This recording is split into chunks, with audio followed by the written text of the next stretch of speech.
time for another league.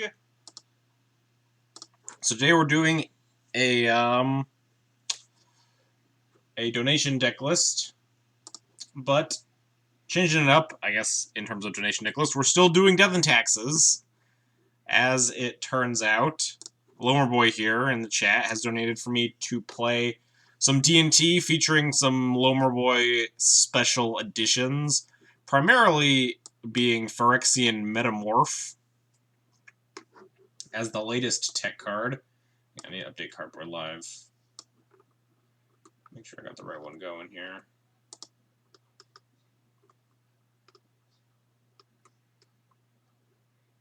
This is your idea. It is. I mean, it was kind of my. You're the one that actually took it and played it though. I wasn't about to start casting the card quite yet. Just paying you to guinea pig fair.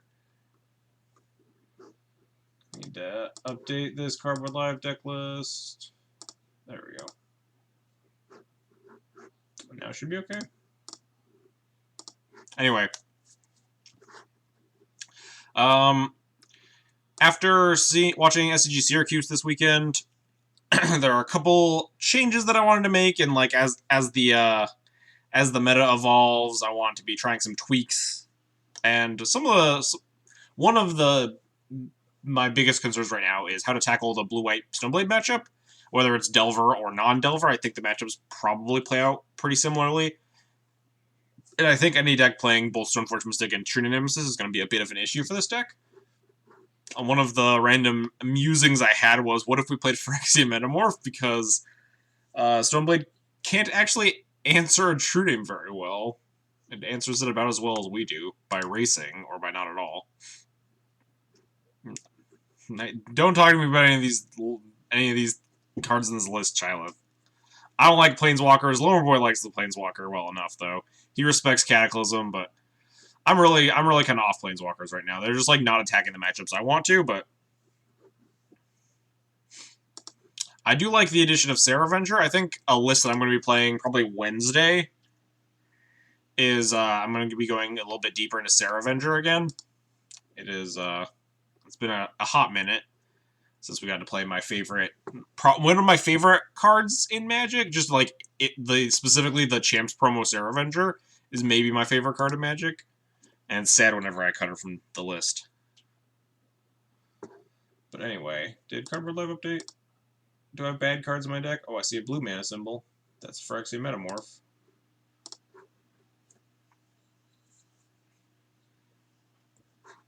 But anyway, yep, this is the list that Lomer Boy has decided to encourage me to play, which I'm fine with. Several Blade players are finding room for it to fare by cutting up Ponder, so Planeswalkers must be good. I saw the freaking, what was it, it was blue-white Delver, 20 land blue-white Delver with just a Teferi in the sideboard, which seems just like absolute nonsense. Maybe they weren't playing the Wasteland version of blue-white Delver, which maybe makes it more realistically castable, but I don't know. Delver players are greedy as fuck. Anyway, enough babbling. Phyrexian Metamorph is basically the only real spice. Other than that, it's mostly reasonably stock D&T cards. The Thomas Envoltson mana base with the 14 white sources. All that jazz. Let's just jam.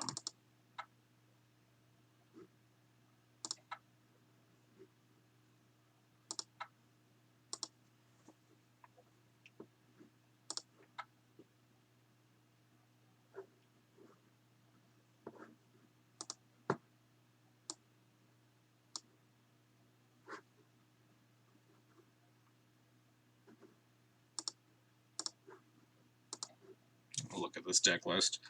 So at least Metamorph makes it so that when I tick my Vial up to 4, I don't hate myself, because it's a second card I could possibly have. It's always the worst when you kind of have to tick your Vials up to 4. Oh, that's also the second jailer on the board makes that a little bit less of a problem. Hopefully we just play a bunch of Stoneblade and figure out how good or bad this card is. Because the Blade matchup and the Grixis Delver matchup are at the forefront of my mind in terms of concerns in the coming months. Matches that I would like to test and tweak my deck towards and make sure they feel okay for me. Ugh. You can copy artifact. Yeah, it copies artifacts. You copy their GTA, copy the Batter Skull, copy a, I don't know. I'm trying to think of like a really bad artifact. Copy a Lion's Eye Diamond. This hand like kind of sucks. It's really mopey. I think like most of our 6s are gonna be better. Anything with like Vials, Thalias, that sort of deal. Equip 2 Sophies onto something. Yeah. Just don't make 2 GTAs. Batter Skull makes this basically a mulligan to 6. Well, it's a decent mulligan to 6 if I like kept this, but copying LED can actually be super relevant in some rare cases. What? How are we? Oh, I guess it like. Wait, no. If you Violet in, it gives you like 3 mana to like equip your Batter Skull or something. It doesn't seem. I don't see a lot of cases where we would want to make an LED. Copy Batter Skull's insane. Yeah. Anyway, I'm gonna mulligan sand. Ugh. Medium 7s into bad 6s. An XJ Cloud Tail. Maybe mulling that 7 was greedy. I don't know. That 7 looks like really medium.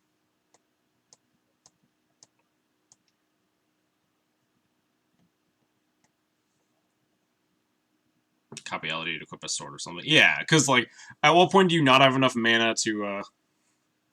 Yeah, that 7 was like. That 7 was whatever. We're definitely going to 5. All right. Well, we're just dead, so that's fun. Oof. What point? Is it time to just or not concede, just like play for info?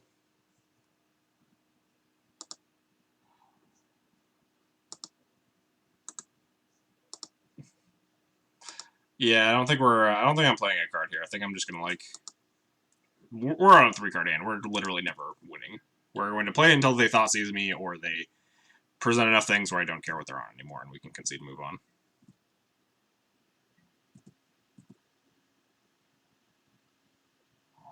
Ah, okay. They're on Eldrazi Post. Man, that first hand would have been pretty good against Eldrazi Post.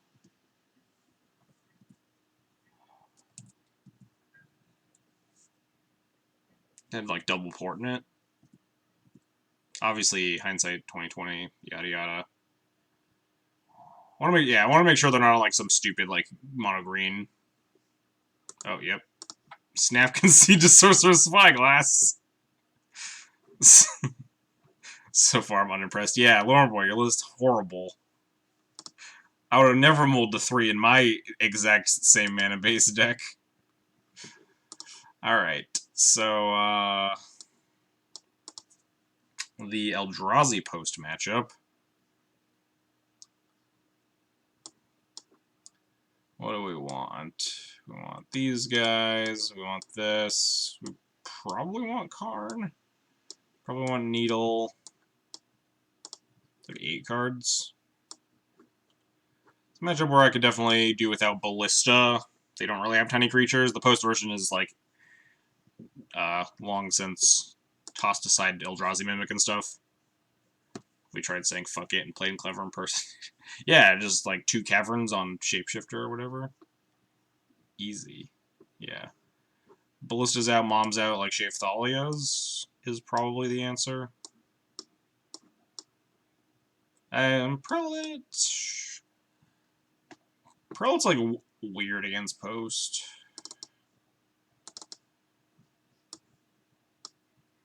It's probably either a Prelate or another Thalia. I think Prelate as a 1-of is probably better than a Thalia.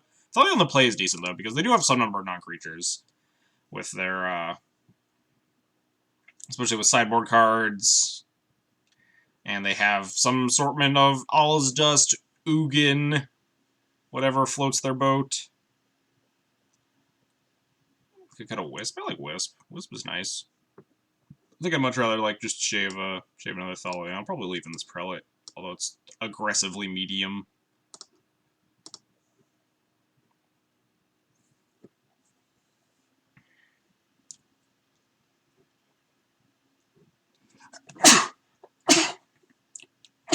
Ugh, excuse me. I like cutting GTA. GTA's okay. You have to like fight the weird subgame of you have to deal with their 4-4s and 5-5s. GTA also just provides, like, it is a clock. +4 damage every turn after the first. Lets you attack through big creatures better. I think it's not the first equipment I'm getting. It might be the second. Sometimes you probably find it over sword. But I think Battle Scroll is definitely the most important in the various Ultra League matchups.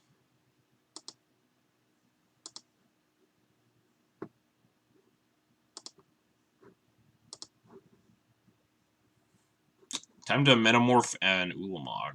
It's our new game plan. Why did he take... I'm just realizing my opponent took a very long time sideboarding for someone who had no idea what I was on. What's up, Potentia? Ugh. Man, this hand looks really bad against a Sorceress Spyglass. I got to play versus a deck playing Toothy. Oh yeah, like the Bant Imaginary Friend or whatever. I don't know what anything that's in that list, but I've heard of its existence. This hand seems greedy as fuck. Yeah. It's got like decent cards in it, but also we need white mana for any of these Stoneforges to do anything. If we don't hit a white source, like we get, even if we somehow get to like Violin stuff, like we still need to have lands to unlock the rest of our hand. Womp. Oh, this hand sucks a lot, but it's got a Wasteland and an Aether Vial, so I think, and we're on a multi-6, so we pretty much have to keep. She's not having a good day today.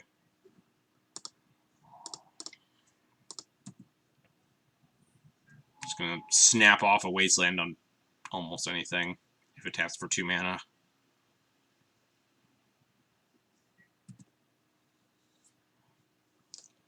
Cloud Post, go. If they play like a Ancient Tomb Grim Monolith, we can revoke the Grim. Why can't you draw better? I want my money back. Moto Gods have deemed me not worthy of playing today.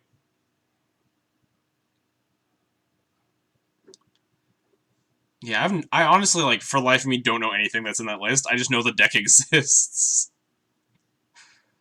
Just, like, Bant value stuff. Alright, yeah, I'm not wastelanding that. Am I supposed to blind Revoker, though? I would have kept that first hand because I love taking risks. Yeah, I'm not a big risk taker. That hand needs a lot for it to pay off.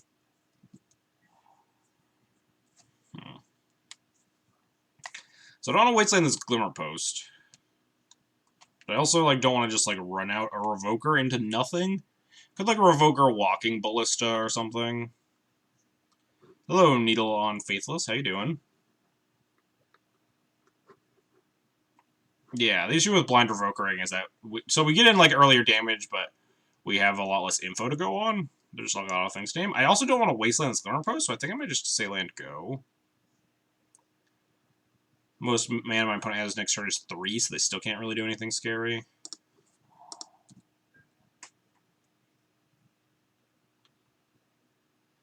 Blue-green Nissa and Chase, jeez. Yeah, draw one of Ancient Tomb into Karn.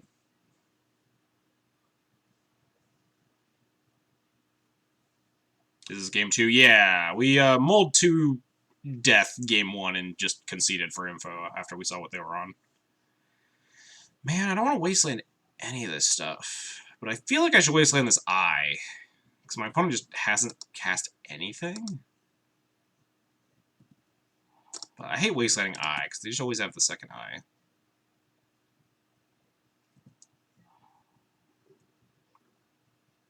It also puts me further away from this Karn. But it's probably worth it.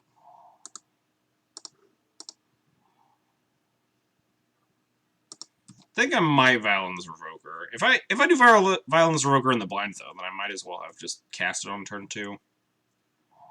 Yeah, see, they always have the second eye. It's just a fact.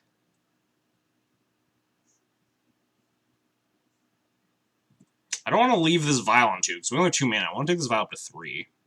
So I think I do just need to, like, blind Ballista this. We have an answer to, like, an Endbringer, so I don't mind just naming,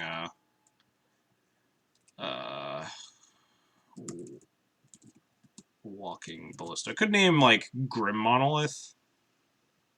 Most people indeed have 2 eyes. I guess Ugin does have 2 eyes. So just draw Ancient Tomb, please. Just Mise. Just Mise this Ancient Tomb off the top. What am I recruiting? Could recruit Stoneforge to make this Batterskull not suck. Opponent's going pretty slowly, and if they have like Thought Knot next turn, we'll have 2 equipment and this plow. Could also recruit like chain up to a 4, but I think I want my Vial more live than that. I could recruit basically nothing else helpful. Besides like Wisp and just Wisp chain. I think I like the Stoneforge line. I think I just want to like get aggressive. My opponent's start has been extremely slow.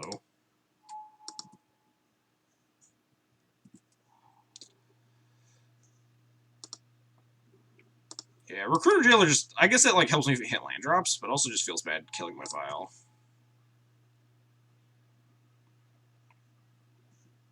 Yeah, I want to get this claw going. Does that mean Jite or Sword? I think I want Jite. I think I want to get through creatures better. Like, Phyrex Revoker with a Jite can attack into a Thought Knot or something. I guess technically still can sort it up Revoker. If it sort of answer one thing, maybe, but I think I do want Jite more. Easier to cast if our Stoneforge dies.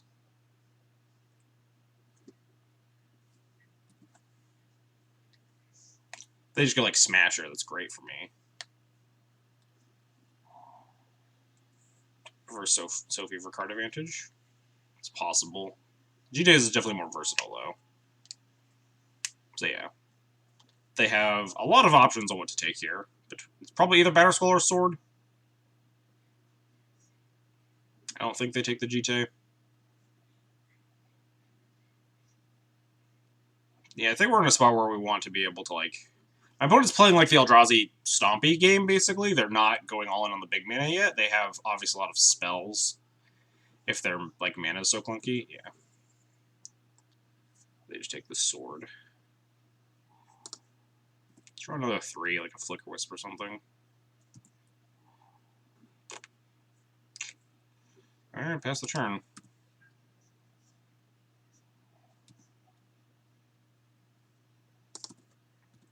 We get this Batterskull, at least. But I assume there's, like, Endbringer coming, but we have Endbringer handled. It's Monolith. Sure. 1, 4, 5, 6. Could be Endbringer.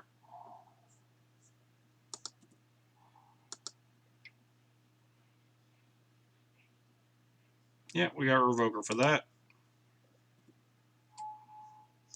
Can't attack in. It'll take us a while to attack into it, though. Because we need to get our Jite online after that, and we have to cast this Revoker.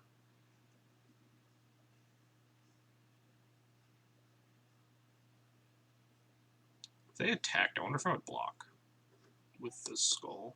Probably. I really want to draw a card. More than anything.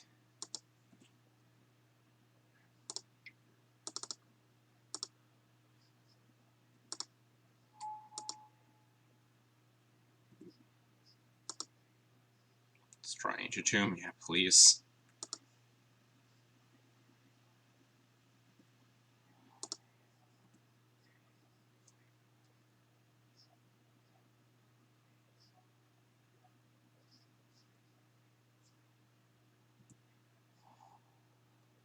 Alright, Crocus doesn't do anything. And at least it helps us hit land drops.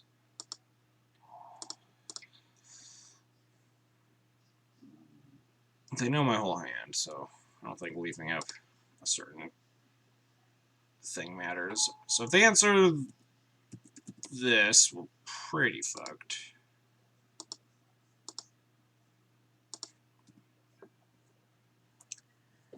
Draw another one next turn, we can like attack with Batterskull holding Jite. That gets us going. Opponent's starting to make their big mana a little bit. They only have 5 here. It's like Smasher, that's fine. Thought not. That's less fine. Now we're at a really awkward board stall where we want to find, like, wisps. Or 4th land for Karn to make gigantic guys.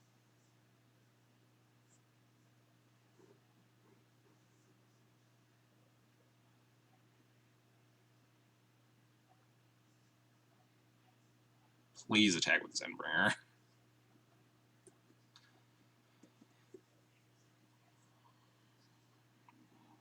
Land or Flicker Wisp or Recruiter are decent, all decent draws. There we go. That's actually good land. Helps us out with our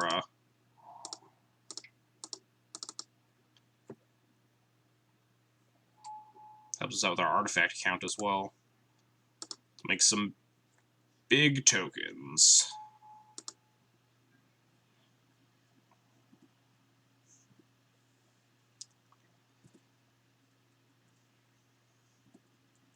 Equipped Batter Skull, jeez.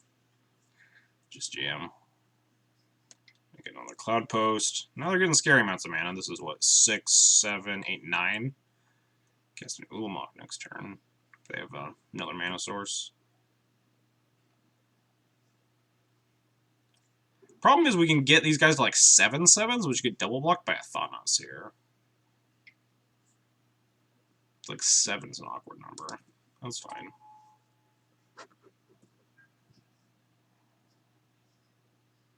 Yeah, we're just at a really awkward board stall, which favors the person with an Eye of Hugin.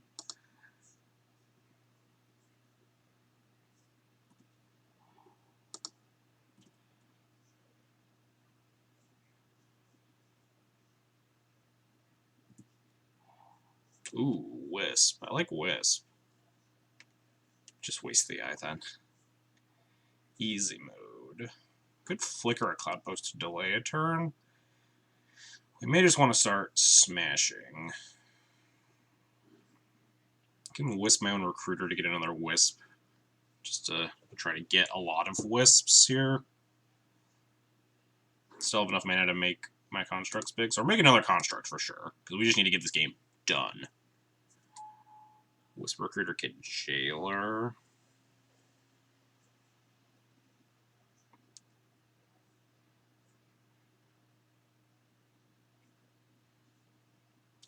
I might also end up recruit Metamorph, take their like Thought-Knot them. Thought-Knot's bad against Eye of Hugin.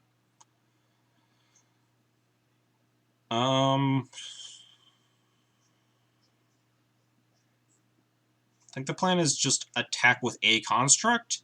If there's like a double block, we can Wisp the Thought-Knot if we want. I don't even know if that's right. I might just trade construct for Thought-Knot Seer. And just, yeah, it's probably better to just Wisp Recruiter to get a bunch of 3/1s or something. We do need to start attacking, though.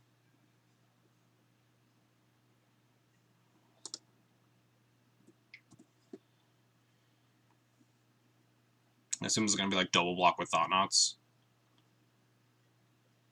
No blocks, wow.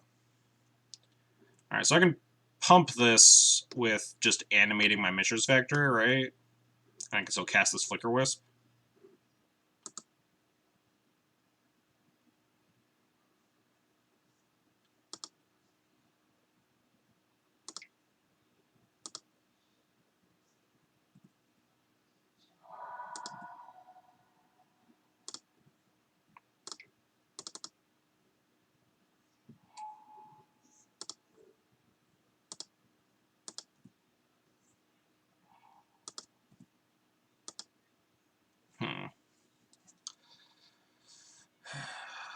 Do we have lethal if I draw 5th land? They have 4 blockers. Block, block. Block, block. No, I think we're like 1 off. Yeah, I'm thinking about wisping out. I'm not wisping out the Eye. Wisping out a Cloud Post. Yeah.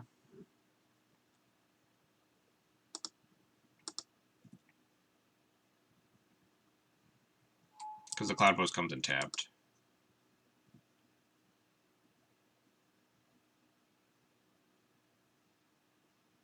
It does give me 2 flyers on the board, which is really good, too. That might buy me enough time. Why is my computer lagging so much?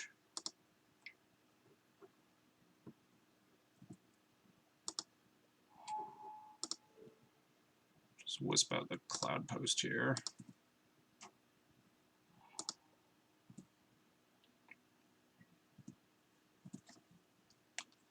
Now they're effectively at 6.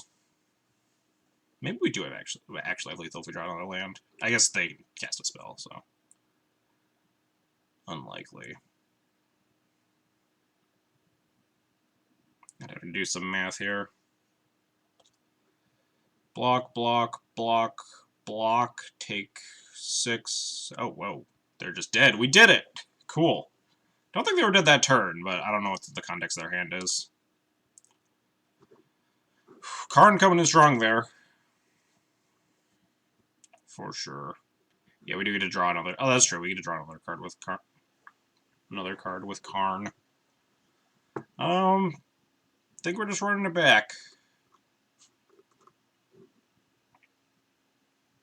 Plus 1 point for Karn. I mean, to be fair, Cataclysm would have probably been pretty good there, too. Blowing up all their lands. Keeping, like, Batterskull. Plus, like, Revoker or whatever. I guess that doesn't work, right? I guess you can actually keep them both, but then you'd lose the germ.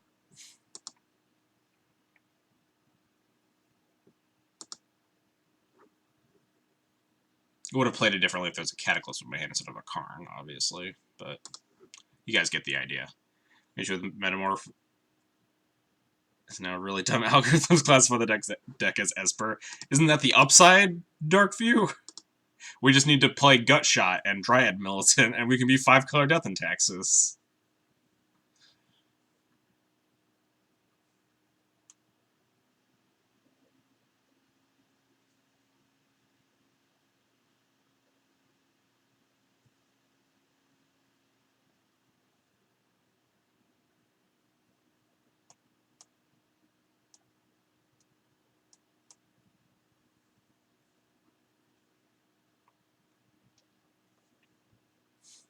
Legacy doesn't need another tier 4 5-color deck. Oof. Hondo with the daggers. But yeah, this matchup is generally feels kind of bad. My opponent had like a pretty clunky hand, and we still was like, it didn't look close because we were just like dunking on my opponent. But like, if you get to that stage of the game and your opponent is not dead, they can very easily bury you. Just act like if they get to the activate Ayavugan plus cast a thing that I find off of Ayavugan, like every turn of the game, then like you're super, super far behind.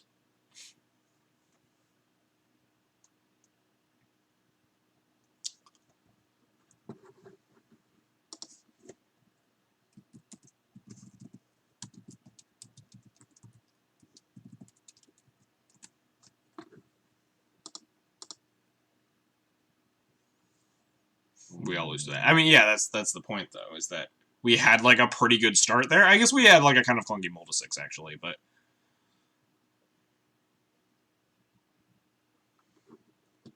my point is that you do need to close the game very fast in this matchup. We also didn't like have that much mana disruption, to be fair.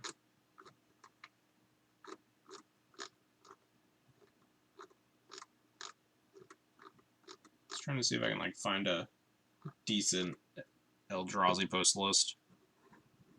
MTG bot, are you okay?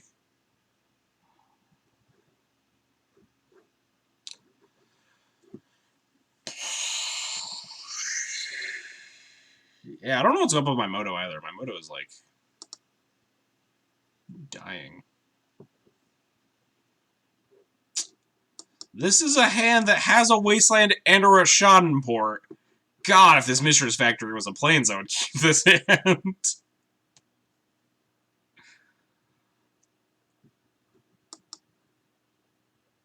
Karn looked pretty good there. You just get started. No, yeah, we're literally in Game 3, Match 1. I think Moto just hates this deck list. Ugh.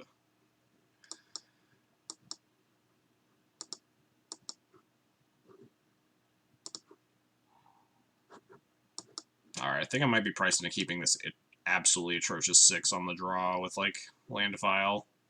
Actually, I thought about keeping that last hand. I think this hand is worse than my last hand, for sure.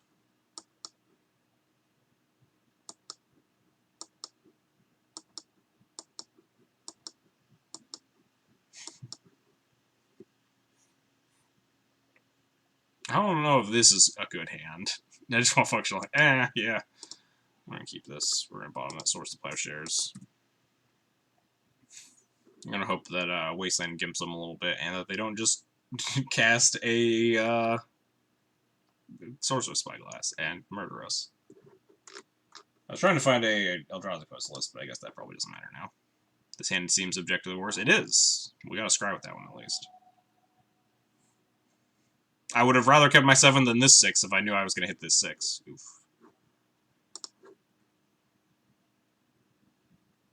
Wasteport and file that 7. I would definitely not categorize that hand as fire. What if I just Wasteland this Tomb? How greedy is that? Actually, never mind. Very. We have a handful of, like, uncastables if we use our only other land.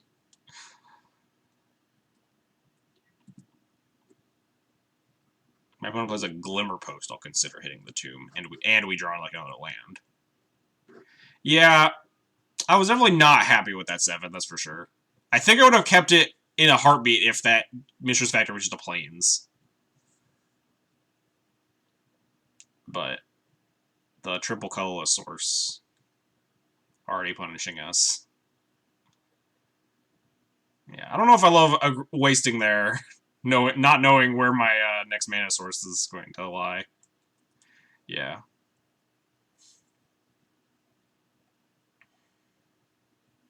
Does Post keep in Chalice against us? What's the Post's worst cards against us? I need to find a freaking Eldrazi Post list. Oh, well.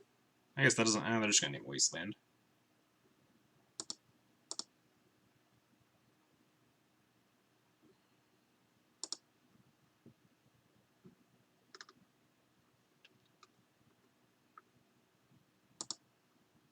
What's their worst card against us?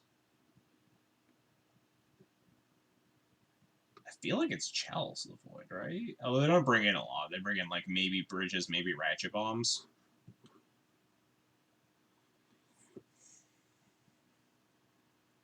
Wasting might have been really good. I mean, obviously, yes, if I know my opponent's not going to hit a second land drop or something. If my opponent is on a land light hand. Get to watch some Sweet Sweet Legacy after playing Modern all weekend. That's good to hear. True Nightmare. Legacy is a sweet format. Debating naming Wasteland. Yeah, like, I mean, I don't know. I guess because they already have the Batter Skull. You want to name Stoneforge? If we draw another land, I'm Wastelanding Sage Tomb and Heartbeat. I guess I should wasteland the Temple. Ooh. God. Man, life would have been so much better if my opponent didn't Chalice me.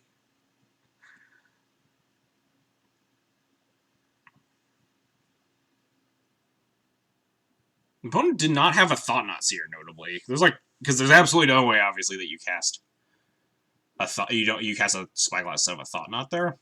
I'm wondering if I, like, test the waters on Mana Denial. Like, I port them, and if they hiccup, I can Wasteland and, like, play stuff. What does naming Stoneforge mean? Are they scared of a Batter Skull? What does their hand even have? Yeah, life would be so much better if I just, like, had an Aether Vial in play here. I think I want to Roshan port them, honestly.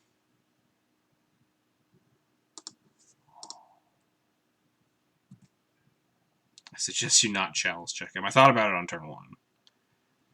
You know. Make them take damage. We're probably porting the Temple here.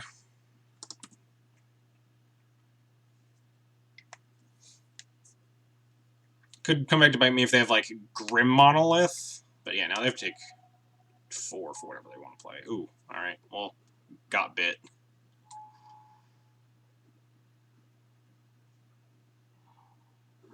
Ugh.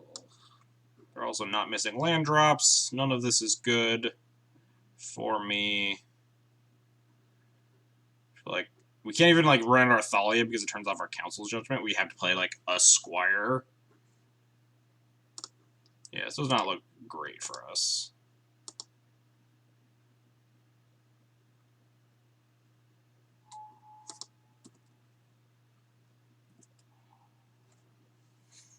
It's probably GTA here still.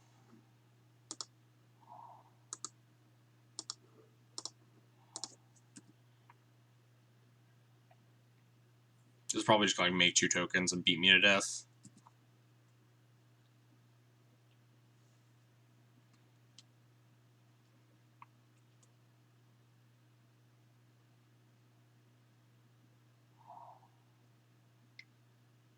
Makes her a shot in port.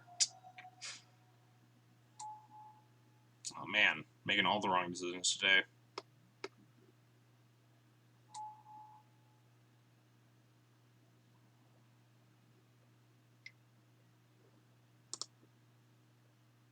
Yeah, the Shells was like a huge beating.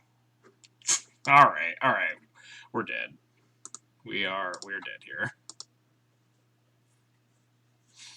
Is Chalice not the first cut against as specifically post? I like it more as Stompy, but I'm not sure that Chalice is correct against when you're post.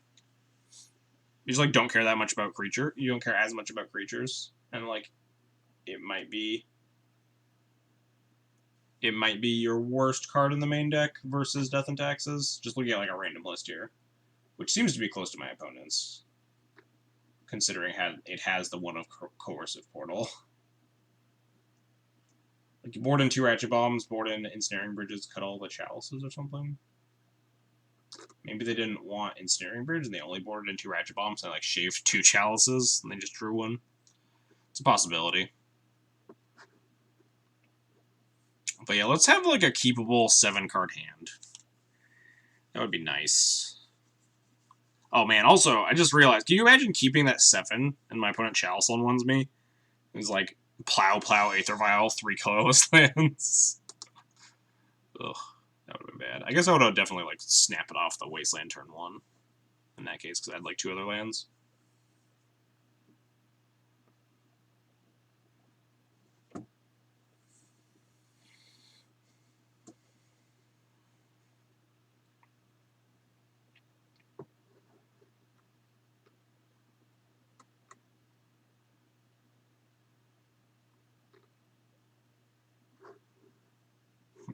Flavor fail. Can't copy Karn. Yeah, sometimes mechanics have to take priority over flavor. It'd be really shitty if he was like, Karn was an artifact planeswalker and you could just Ancient Grudge him.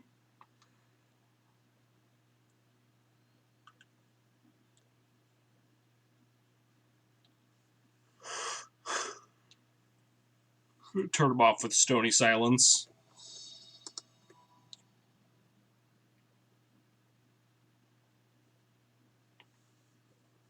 Copy and imposing attacking Gideon. Yeah, it's like pretty narrow.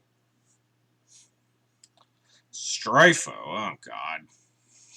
Stryfo on his Punishing Thieves.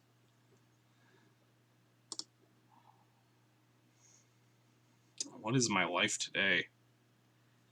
I've been stupid enough to attack you with Violent Gideon. Oh man, just walking into like a Palace Jailer. God, these aggressively medium hands. I guess Double Wasteland's probably pretty good against 4-color nonsense, right? Revoker's pretty bad, but maybe I just keep Double Wasteland on the play. I'm gonna keep a 7. I'm really tired today.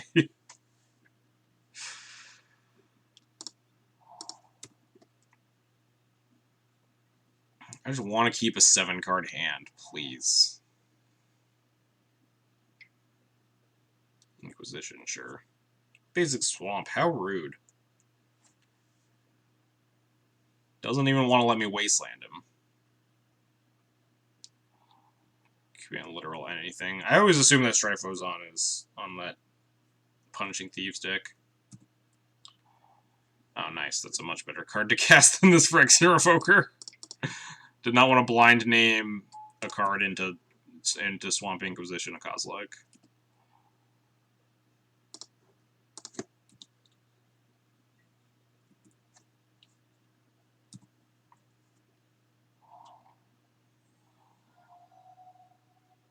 What if he has no kill spells? You never know. Hey, no Fatal Pushes. Just let me untap with the Stoneforge, please.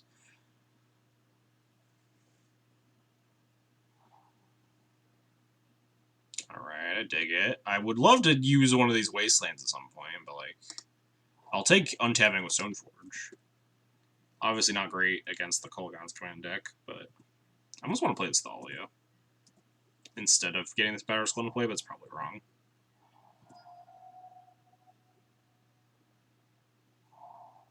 Jeez. He's on Old Faithful. Does this deck play this many basics? I have no idea.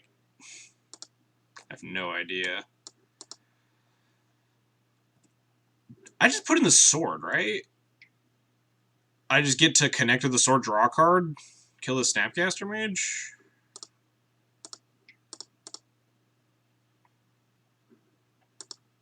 He doesn't get to take Batterskull as an Inquisition, yeah. If we draw another land, we can cast Revoker or Thalia. I assume he's going to take the Thalia with this Inquisition. Yeah. Oh, that's not bad.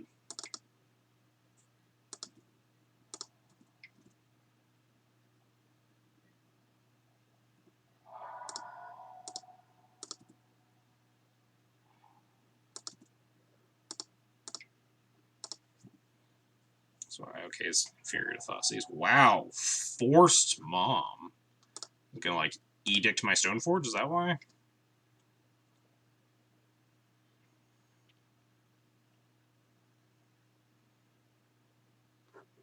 Force bitch what? Force? Where are the lines tonight? Good question. Yeah, that's what I thought.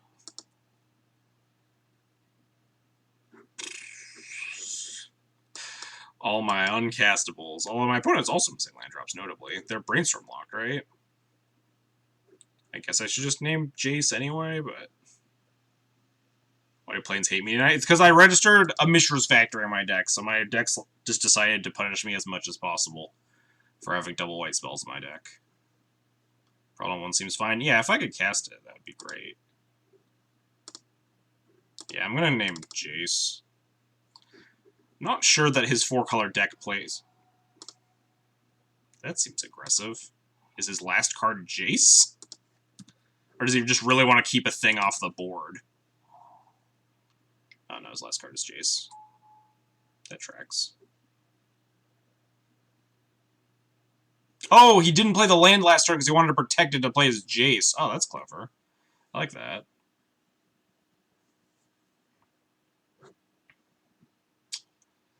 I guess we just have to hope that this is enough. Do I want to wasteland this Trop? Or do I want to play Aether Vial? I think I just need to play Aether Vial, right?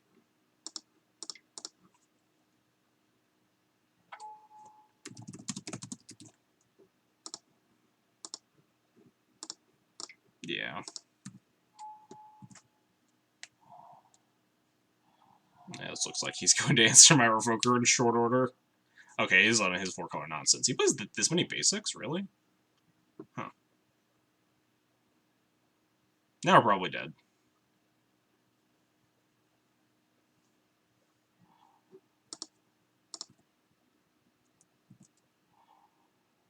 Oh man, we can make a second Sword of Fire and Ice, or a second Aether Vial.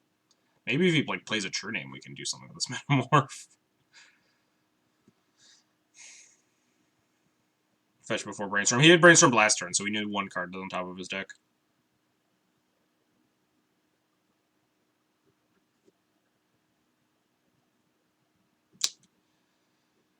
Do I wasteland either of these? God, I mean, we're very, very dead.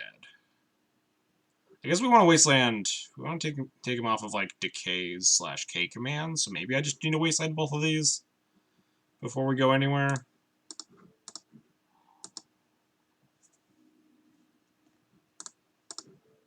I'm trying to wasteland. It's not a good fight to fight in the face of this Jace, but by the time this Vial takes up anywhere, we're gonna be able to like cast spells. Maybe I wanted to keep 1 in case we draw a white source so we can cast our things. But I'm also scared of him just blowing up my Aether Vial.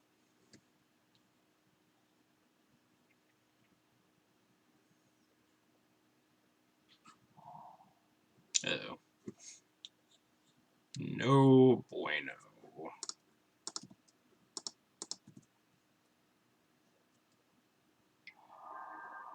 Yeah, see, this is the thing I was concerned about.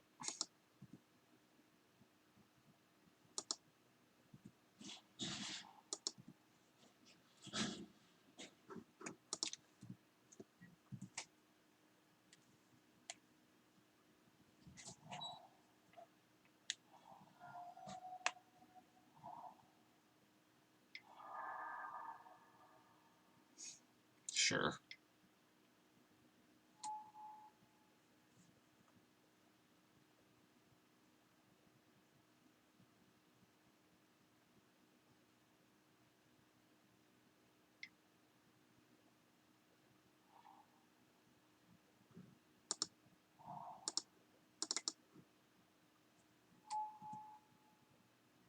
Yeah, this is just like, this is probably it's one of the worst matchups in terms of like things that are out there on Moto, but I don't expect to play this deck very often, like just in a tournament. It's not a matchup that I would go out of my way to tech for or anything.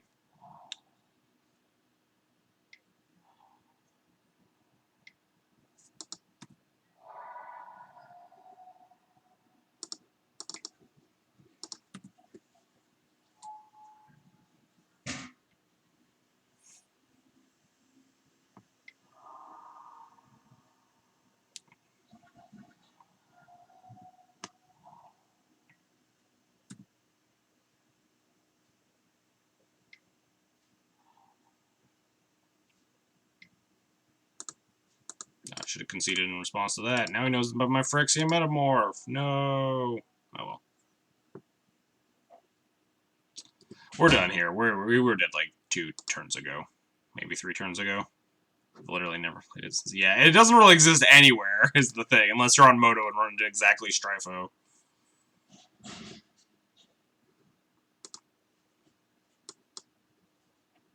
Alright, this is a very bad matchup, and one that I sorely miss having multiple Cataclysms. It's literally just playing against Grixis control, except they also have, like, Punishing Fire and Abrupt Decay, so it's truly wonderful. Maybe you, like, have to board in, like, Rest in Peace in this matchup now? Ugh, feels so bad to board in, like, anti-P fire measures.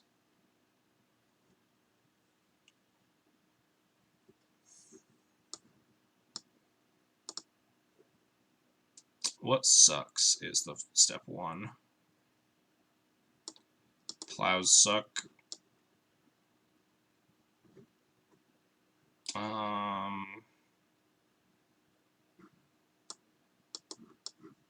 It's like close to this already. Wouldn't rip. Does he play like K commands? I just don't remember anything about this deck. I played him like I think once a long time ago maybe, but I just haven't seen Strifo's lists in a good while.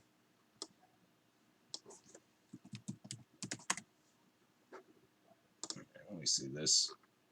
Quote unquote Grixis control. 3 DAC, 1 Lily, 2 Jace, 1 Edict, 3 P Fires, 1 K command. Sideboard is... Wow, sideboard's really like nothing to kill TNNs? You'd think his deck would have like a TNN problem, right? Sideboard is a Pernicious Deed and a To the Slaughter. It's the only thing that kills a TNN. Actually makes me like Mom a lot more. Shiving a land's definitely not a bad idea. But I don't like to shave any of the lands. Karakas is important with Thalia. Factory and Tomb are important. I hate Avenger. Avenger's really bad against Baleful Strikes. I guess it's actually good against Punishing Fire, though. Fuck. Rogue is pretty terrible.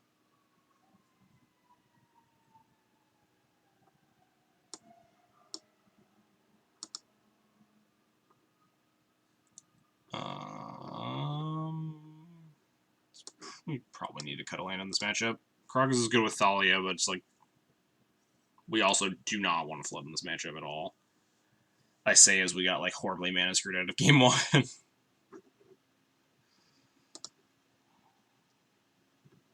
is probably worth keeping. Thalia into Prelate can be pretty strong.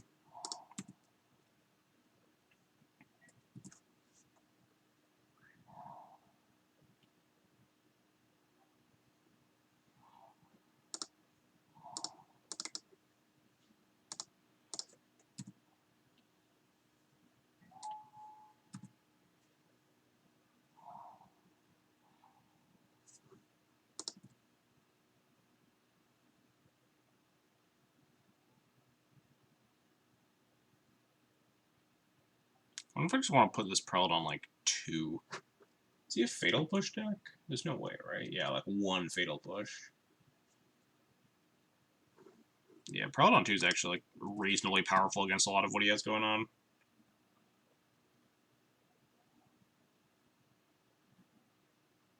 He's like the most like clean mana wise this turn. What are we waiting for?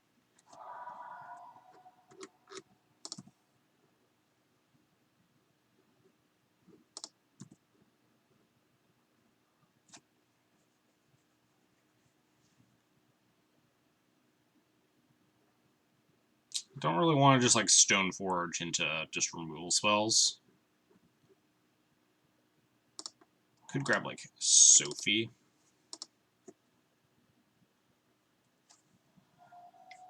Force a Will, sure.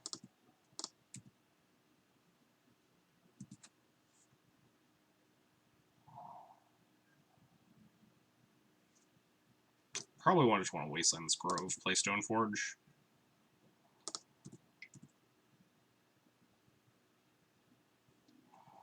This is P-Fire. This feels like it's going to be a Punishing Fire. Yep.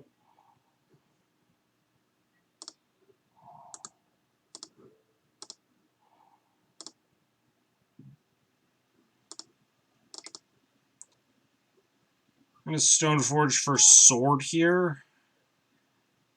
If he lets my Stoneforge live, we can also play 4th land and just go 2nd Stoneforge into the Batterskull. If that's what we want to be doing.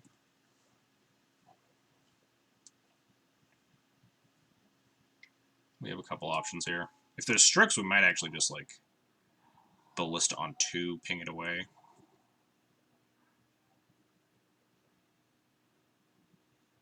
I guess... Oh, no, it's dead. Does it change anything? Might just go Stoneforge to his mom here, actually. Probably better than Ballista on 2 in the face of, like, the 4 mana turn.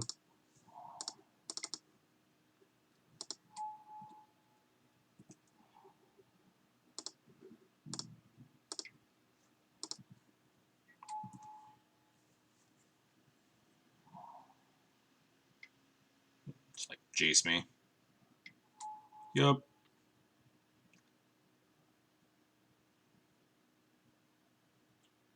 Interesting Brainstorm. I can just kill the Jace from this board state.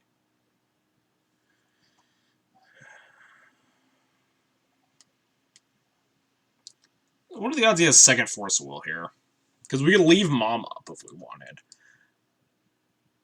Yeah.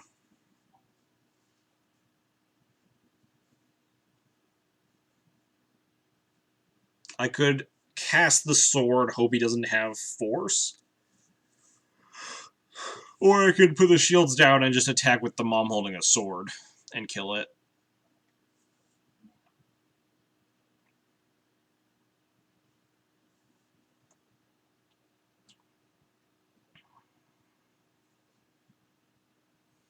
Probably better to just attack with the Mom holding the sword.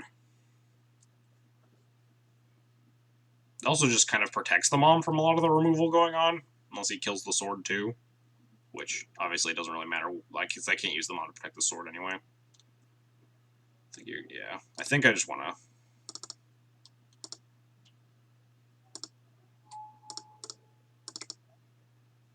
Yeah, I don't want to get wrecked by Force. This play has to be because of, like, 2nd Jace, right?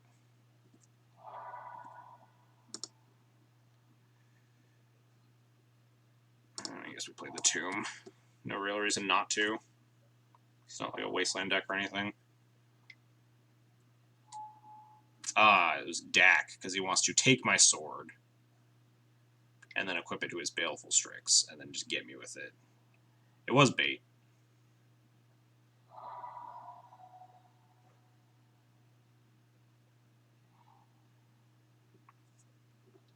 We can Ballista on 3, kill the Strix, which isn't nothing. Clear the Dak here.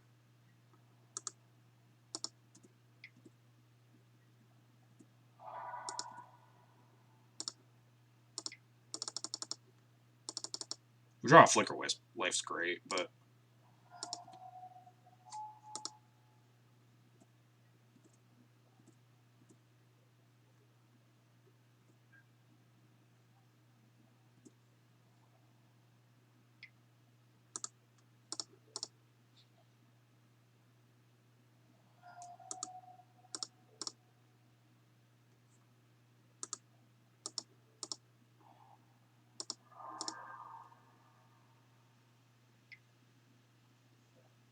Hopefully no more Strixes.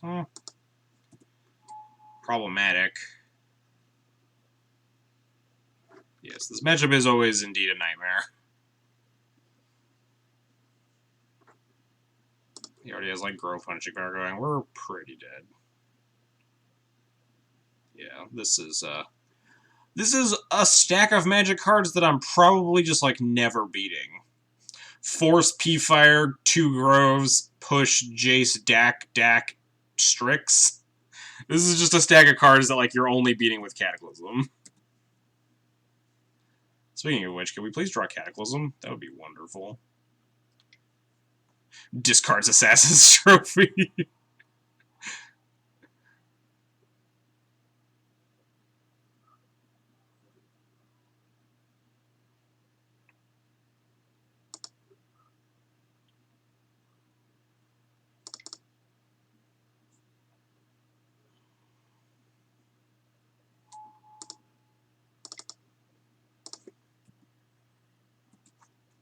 Jesus. Discard Brainstorm Assassin's Trophy. His hand is just so good.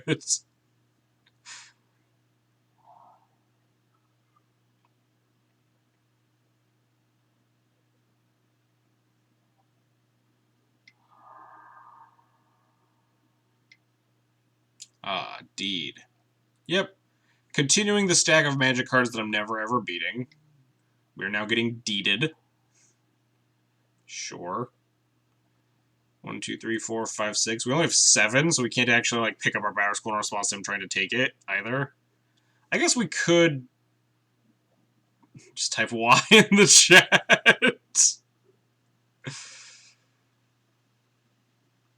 We could play the Battle School. No, he could just make me pick it up, right? Worst case. Best case, he just, like, has things to put it. We have a 4-4, though. I mean, I'm gonna play it. Because why the fuck not? Because we're already dead.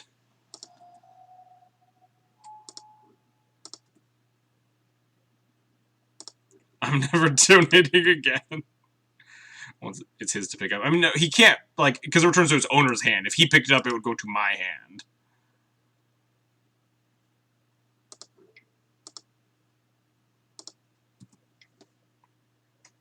Why not? Because I could scoop. Fair. If he kills my Batter Skull, I'll concede. I think he has 2 Punishing Fires. I don't keep track. We're just, like, super dead. Oh, he just wants to, like, loot with the Punishing Fire. Discards Toxic Deluge. Alright. I don't want to see the rest of this game.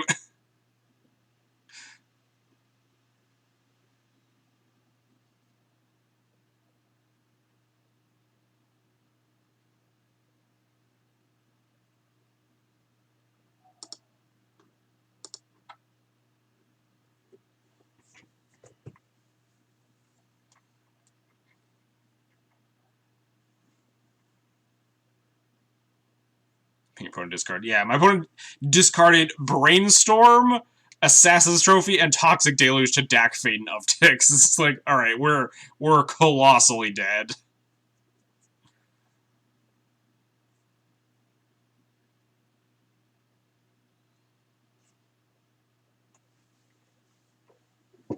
If I were more experienced in that matchup, I think I probably would have sniffed out the Dak Faden there with the Jace play.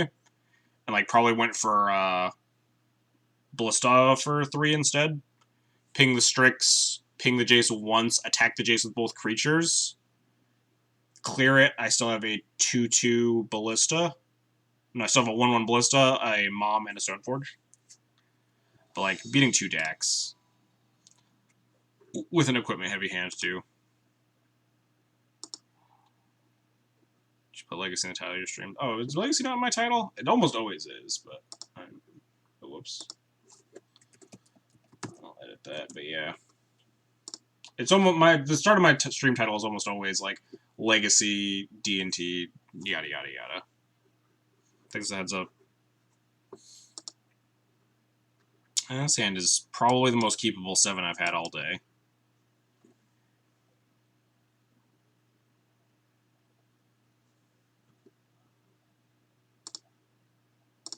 I'm sad. Just wait till we get belched this turn. Then it's the true rubbins. Please just be like... Oh, thank God, you're just Red Prison. Finally.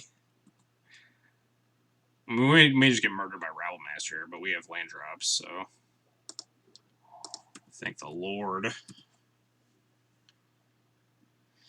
We can beat a Rabble Master, honestly. We can just, like, port the mountain down here, and the next turn we have, like, 3 mana Plow. Oh, Chandra. Alright, never mind. We got 3 mana Revoker for that one. What did you play in round 1? Eldrazi Post, where we, like, mulliganed a bazillion times.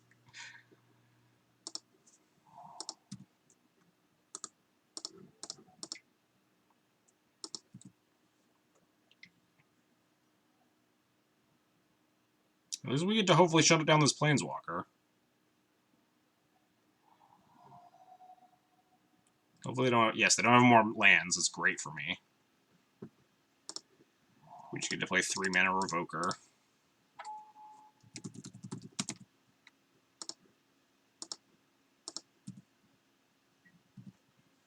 Solid. They're, like, pretty far away from casting Fiery Confluence, too.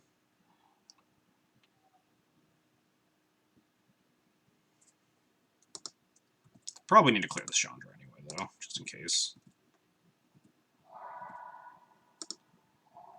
Well, let's cast a 3 mana Stoneforge Mystic. Copy their Trinisphere. Grab a sword, I guess. Protect my Revoker.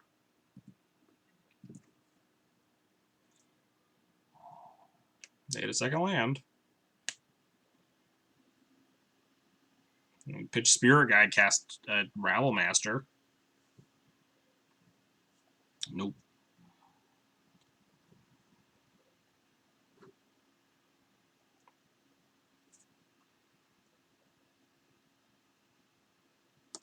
So the play here is probably get my sword trigger, so play sword, equip to Stoneforge, attack Stoneforge at face, Revoker at Chandra, send the ping at Chandra and draw a card.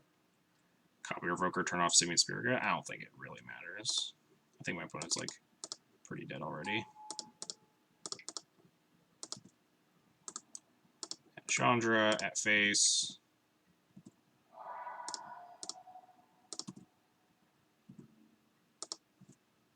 Weird that opponent didn't play just turn 1 the moon, then play the 3-ball. They didn't necessarily have the moon, right? They flipped a moon off of Chandra.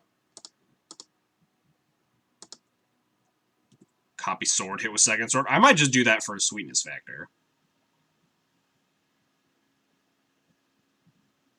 I hope my opponent has a bunch of Chrome Moxes and Lotus Petals in hand. Alright, we gotta do it for the sweetness. We're already, like, kicking my opponent's butt here. We're going all in. We could, like, be porting them and making the good plays, but...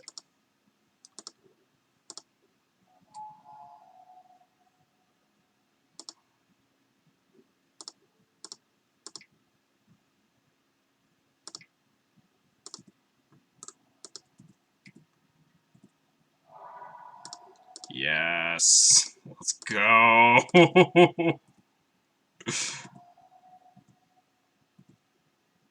Because if they play, like, Ensnaring... No, they have, like, 5 cards in hand. Easy. Fucking turn 1 Trinisphere, turn 2 Chandra. Who needs it? God, this matchup is, like, very, very good. There aren't a whole lot of decks in the format that are going to beat turn 1 Trinisphere, turn 2 Chandra. Death and Taxes is definitely high up on the list.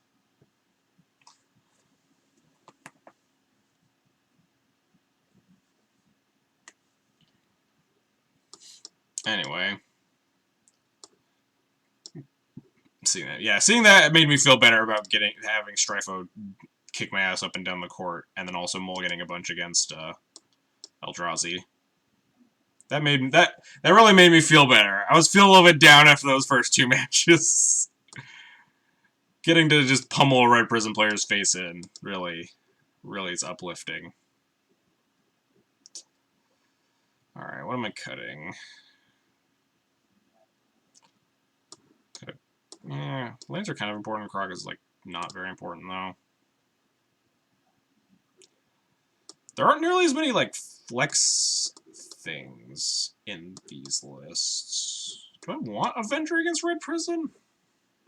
It's okay. It doesn't really do anything. Like, attacks and blocks well. I think I'd rather have, like, Moms, though, right? I'm gonna cut a land. Cut, like, Avenger 2 Moms. Something like that. Do I want Metamorph? Is this a Metamorph matchup? Maybe it's not. What am I copying? Rabblemaster and board stalls. Copying equipment is like Dece minus.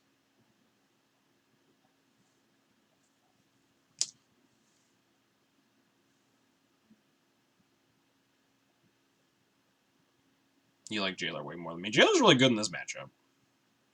Jailer's one of the ways to beat up your opponent under bridge. Like digs you into your answers a lot faster. I guess copying my own stuff isn't bad. Just like an extra copy of Flicker Wisp and Relic Order isn't bad against like multiple bridges and stuff.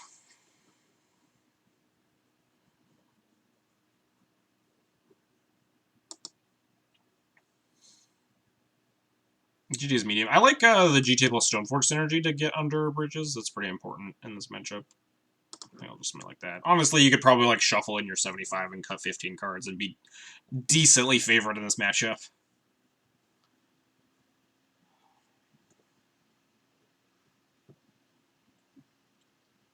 Who's the Ancient Tomb deck now? This hand seems unkeepable, right? Like, Prelate's good, but I don't know if Prelates keep this hand good. Especially if my opponent just turn 1 Chalices me, or has like a turn 1 Rabblemaster. There are a lot of things that could go wrong here. I guess turn 1 Rabble's not horrible, because I could cast turn 2 Metamorph their Rabble and just, like, trade.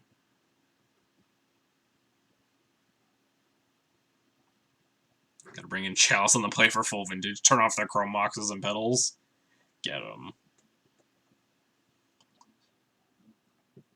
Violent Apport is, like, not horrendous in this matchup either. But copy Vial with the Metamorph later. Fixes them. Not nothing. What if we just keep this hand? How greedy am I feeling? This hand is pretty horrendous. I'm not gonna lie. Don't try this at home, kids.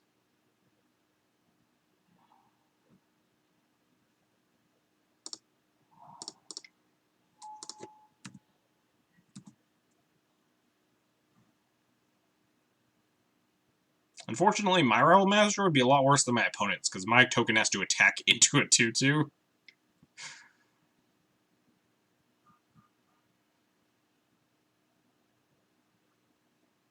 I guess I was supposed to play Karagas there. Kenobis, don't try this at home. I did not. Ooh, what's this? Oh no, is this Chandra into Rebel Master? Now that's gonna be hard to beat.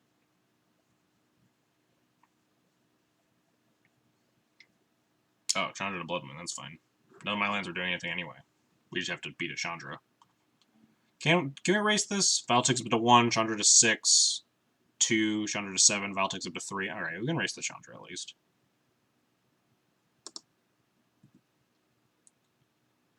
We can copy the Chrome Mox, exile thing, make a white mana. Yeah.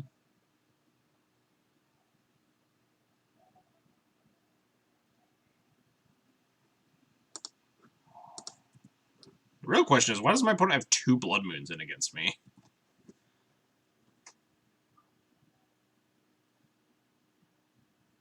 Making more mana. Can we stop drawing things? Upraid. Ooh, alright, well that's worse. We may need to actually do the The copy your Chrome Mox play.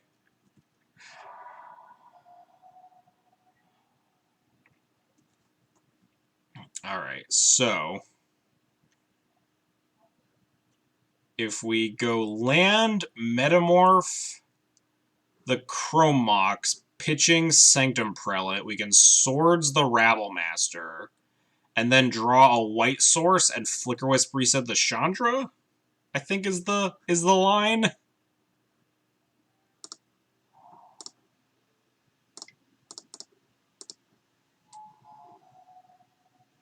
Copy the token.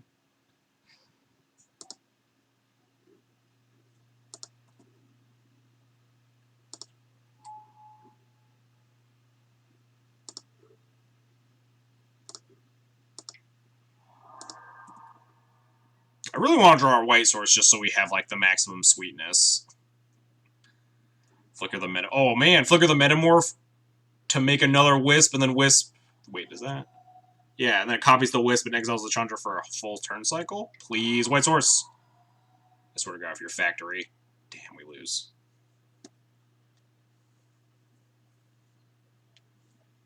Man, white source actually just, like, would have almost won us the game there. What is the start at? I don't know. Moto doesn't tell me. Thanks, Moto. We had ripped a white source there. We actually, like, just win this game. I've beaten the emblem. Oh, I do have 0 cards in hand. Starts at 4. So yeah, we could have, like, attacked it down.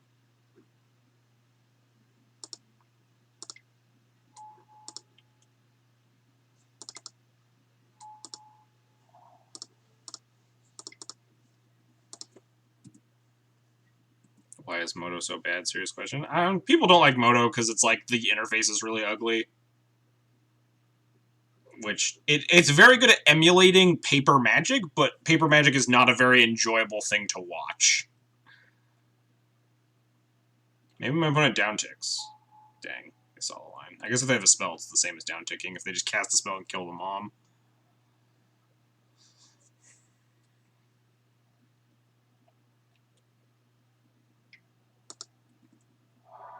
Tagging there seems kind of weird, but okay. I can't Pithy Needle Chandra Torch of Defiance emblem.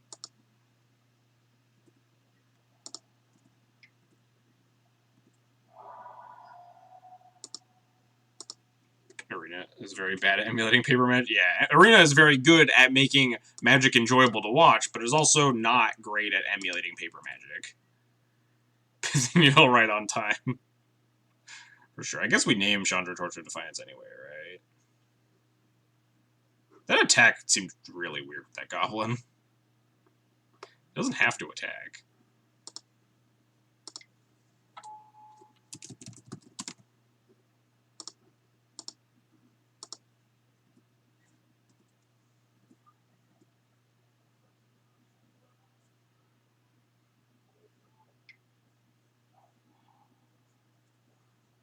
Oh no, my mother ruins.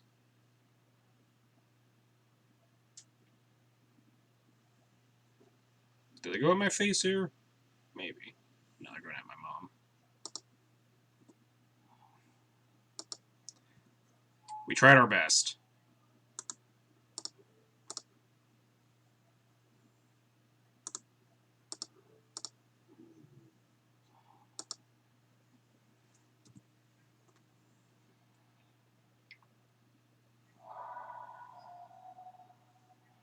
Man, these white sources, daggers.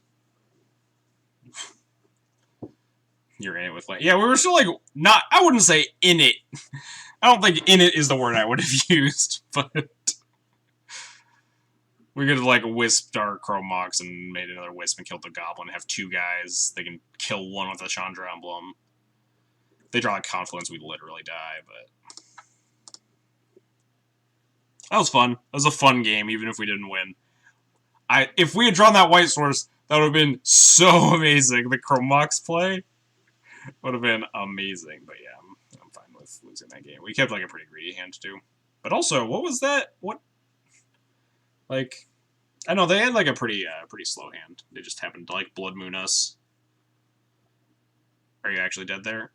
I mean, we can't cast any spells in our land, and my opponent has a Goblin and a Chandra emblem, so probably, unless they draw lands, and unless we rip planes and they draw nothing but lands in their 18 land deck. Do I want to change anything? Probably not. Thalia's a little bit better on the play. Could see just like cutting Moms, bringing back Anthalias, but I like Mom in this matchup. Protecting your key cards is pretty important. Let's resubmit.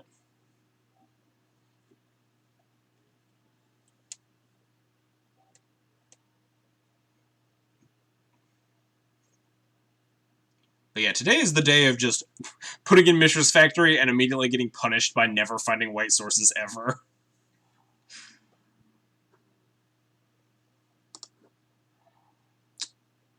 Today's also the day of just, like, not having keepable 7s. Alright, this is a begrudgingly keepable 6. Hopefully my opponent's on a Rabble Master heavy draw. Yeah, Metamorph Copy Mox was sweet. Like, if we had drawn a white source, that game is just suddenly, like, heavily in our favor. Even though we were so colossally behind and our hand was so unplayable. Put a mulligan to 6, that's good to see. I want to scry into here. Wasteland's decent. We want more lands with this Karn. Wasteland's also decent against a certain number of their hands. I think I'm topping that.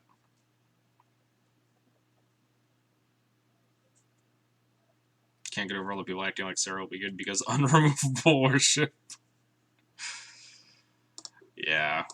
Sarah, if Sarah's playable, it's not because of the ultimate. Yeah, for sure, Darkview. I agree.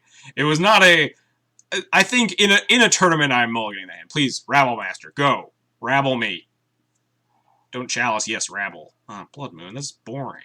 It doesn't do anything. Why do you have Blood Moons in your deck still, opponent? It's like the actual worst card in this matchup. It's really open for a Rabble there, though. I guess I'll just cast this Stoneforge, though. Let's go get, like, a Batterskull. Just assume my opponent doesn't have any removal. We don't have any creatures, so I don't like getting just Sword here. If my opponent has, like, a Braid, it gets a little awkward, but I'm still fine.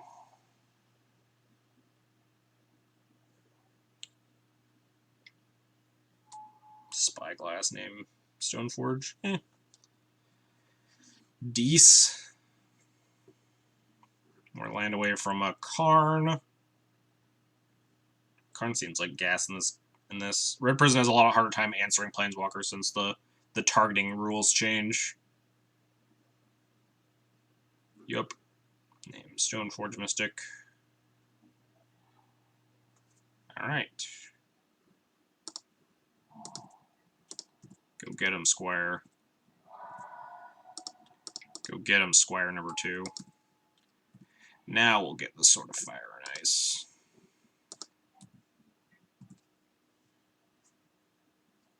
Perfect draw. I mean, most of our deck is actually like just a reasonable draw at that stage.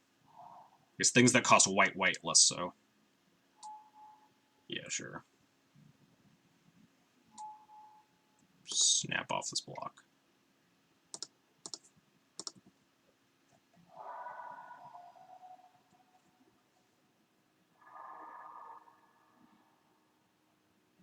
It's really open for a 4th land there. Now we just have to like plow this War Boss. Time walk ourselves here.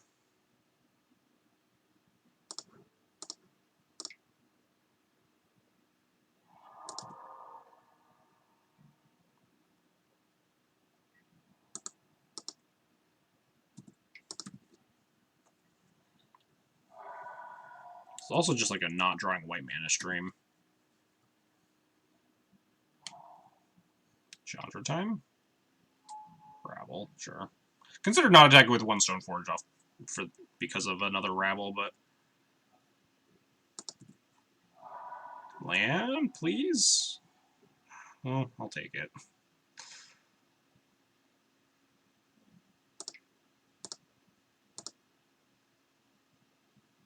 Oh no, I can't activate these! Shit, hang on. This does straight up just cost a bunch of mana. Fuck. I guess I'm still casting the sword this turn, though. Could play Karn instead. No, I need to kill this rabble. I guess the question is, do I actually want to use this Caracas? For how the sword costs full retail. Yeah, I think the best option is probably just cast the sword, though.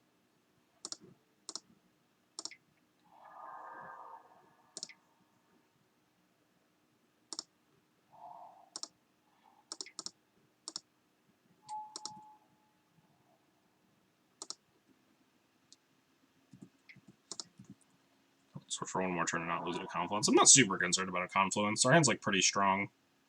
Assuming this game lasts some number of turns. My opponent has 2 cards left in hand. Pia. Eh. Not terribly obnoxious.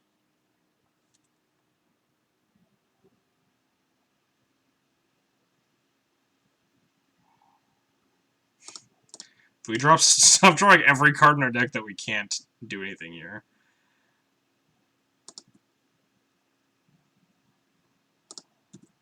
Then chump block with a Thopter.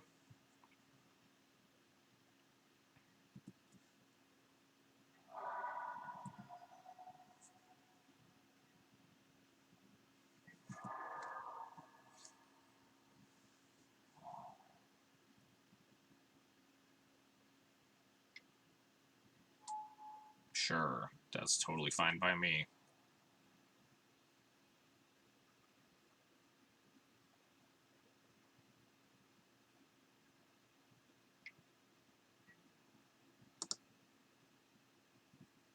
Oh, whoops, I was supposed to block this Goblin. I don't know why I didn't. I don't know why he attacked the Goblin either. Hey, look, land! We did it! Oh well. Go get him. Block with Thopter. Chuck it at a Stoneforge.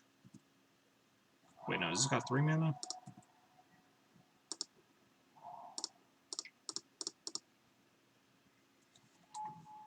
How much does this cost? 3 mana to use? I have 5. Kinda wanna just make it 2/2 for better blocking.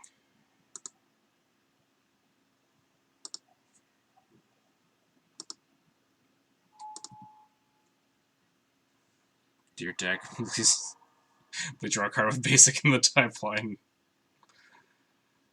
Ugh.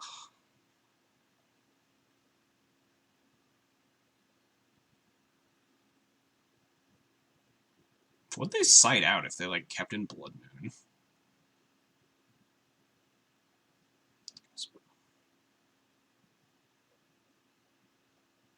I like the plus there. I don't know. Like, we can't defend it well on a plus, right? I guess it's at, like, 6 loyalty, so it just kind of gets to live. But I kind of like just making more guys. More incastables. Dig it. Let's attack with the Stoneforge first. See how this goes. Just gonna kill off this Pia.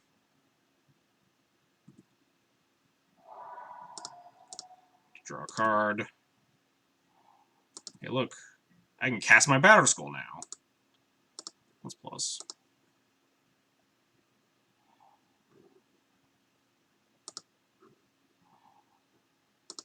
Give me this Aether Vial, which I would love to cast, but I'm just going to play this Batter Skull right now.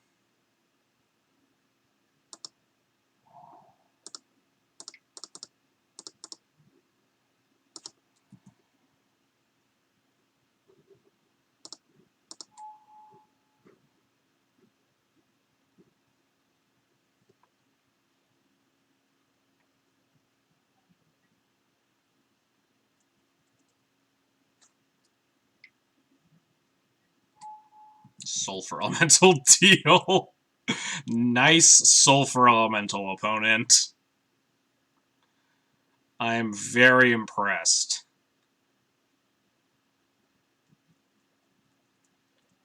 Fucking deal. That is maybe the worst Sulfur Elemental I've seen. It's a very sad elemental.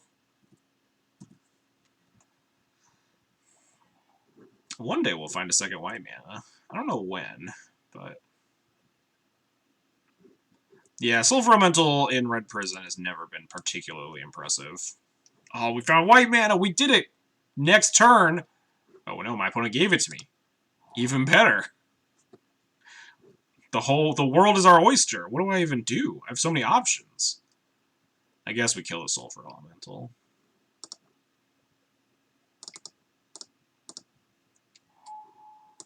Yeah, go away.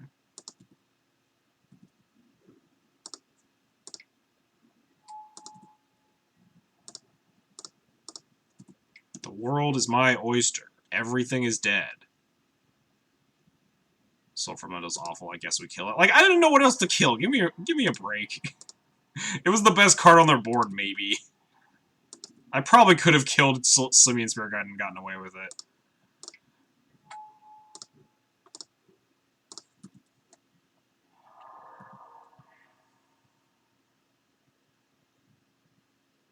That was definitely a good abandon hope turn.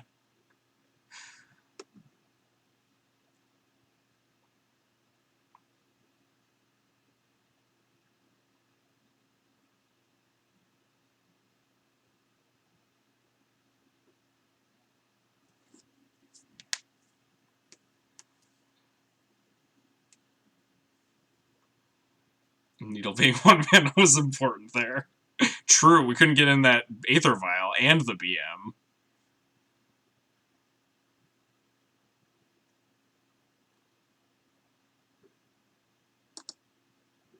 Alright, I feel better. After beating up another Red Prison player, doing the world justice, Death and Taxes being the good guys yet again.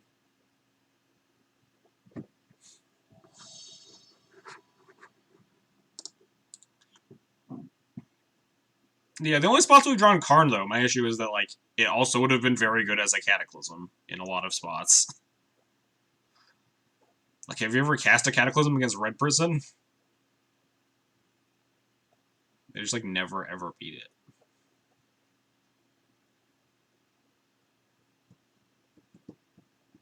Alright, catch you later, Darkview.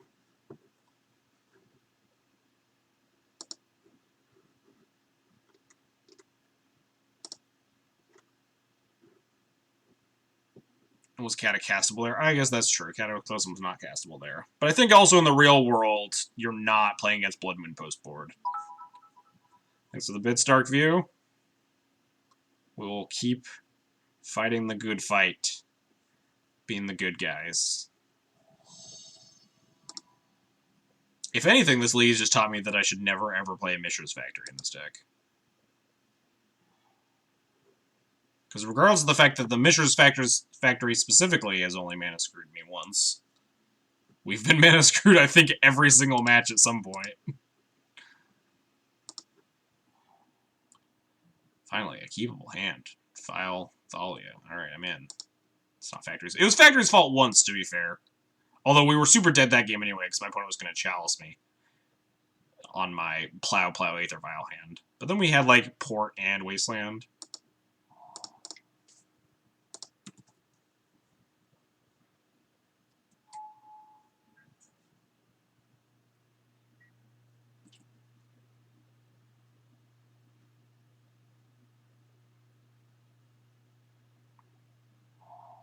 Scrubland.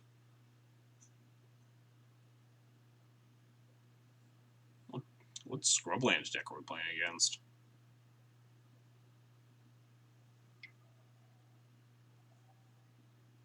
Thought sees me. Alright, well, the take is probably easier here.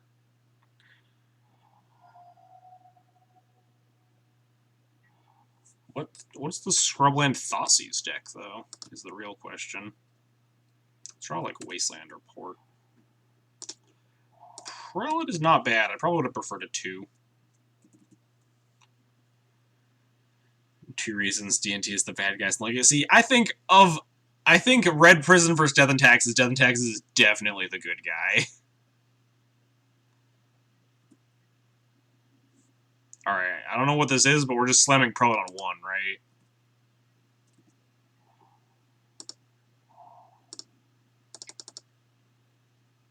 My suspicion is Reanimator, honestly. Yeah.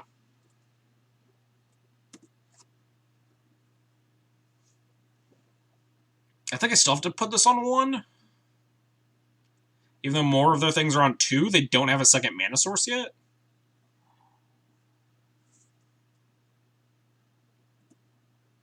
Because, like, they didn't play a second land. They don't have that many in the deck, right? It's like a, what, 13 land deck with 4 petals and some number of chrome boxes.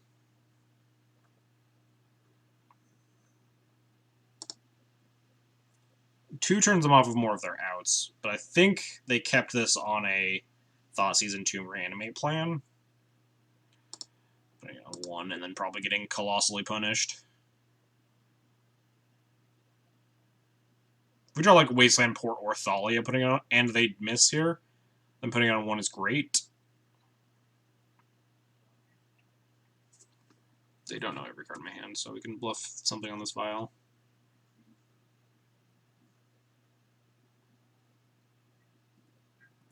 Alright, I dig it. Give me more time to draw something. And desperately take this vial up to, like, putting in a Palace Jailer. That's not something.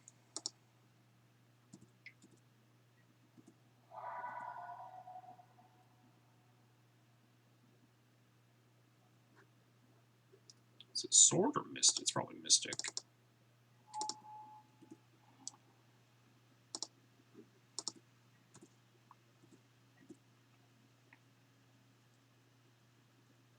Just keep missing. Maybe it was Sword just to, like, pick up the pace a lot and draw a card. Yeah, I mean, it probably was Sword there. Alright. Probably take the Jailer here. Is Sarah Avenger back? I think Sarah Avenger is probably back, actually. Not particularly like this deck specifically, but can't cast a 1.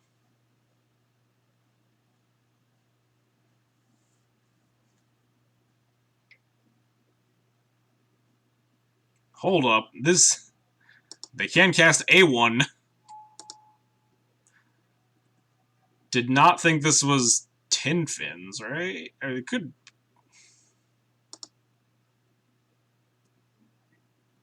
Taking this vial up to 4. I don't know if I'm jailering this Children of Corliss or not.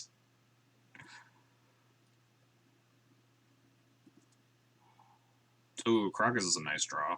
That is a very nice draw, actually. Now I'm definitely jailering this Children of Corliss.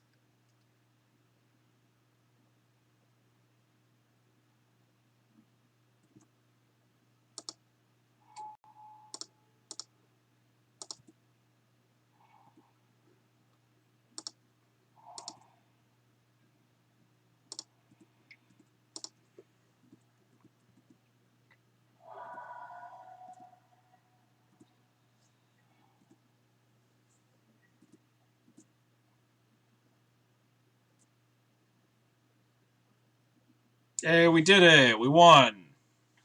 Not super confident that I know how to sideboard against Nick Fit, but we did it. Just sideboarding a bunch of Reanimator hate, I guess. Now I'm thinking about how annoyed I was that the top 8 Reanimator player kept entombing for Sire instead of Crystal Bridge. Yeah, God, entomb for like Sire against Blue-White Delver. Just top deck a Plow, kill him, punish. They even have Reanimates or result haste effects. Yeah, I'm not even sure if 1 was correct if we like knew they were Tin Fins. My thought was just they were on like red-black with Wear Tear.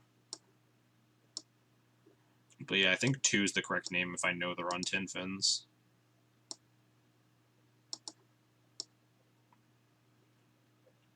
Do you want Relic Order in this matchup?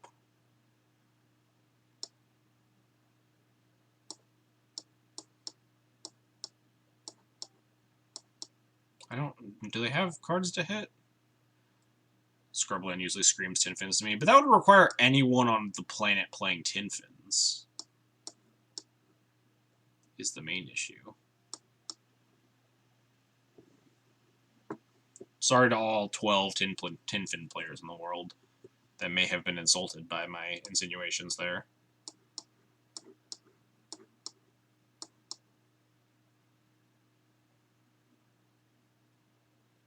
They play LED and Petal. It's not Silent Graves. Silent Graves was a card I could actually get behind boarding and Relic Order for.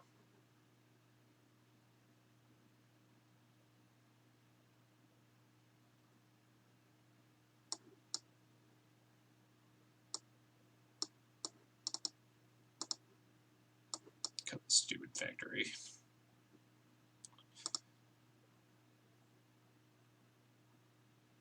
Oh yeah, we only have one extraction now. Silent Graves is less of a consideration now, but whatever. I'll bring it in. We'll just kind of wing it here. No, not factory. Fuck the factory. You don't need factory against Tin Fins. We're shaving a land. Rashad and Port. Oh yeah, Rashad and Port's never getting a Modern Horizons print. That is not happening. Rashad and Port is a fucking mistake of a Magic card. Even if it's not good, it is not something you want. Banish that beast to Legacy. People talking about reprints for Modern Horizons that like don't know anything about the difference between Modern and Legacy, or people that just want Legacy in Modern. Why would you fill your deck with cards to win once you have a Grizzlebrand? Yeah, fair. Rashad Port is a mistake. Rashad Port is a super mistake. Is Caracas and Revoker like good enough against Tin Fins? Put a mold to 6. Can we keep this? Do I have to mold a hate? How does Tin Fins work? Does anyone want to tell me how much I want to mulligan into hate against Tin Fins? I feel like this hand sucks, but it's got like Caracas and Port, and my opponent mold to 6.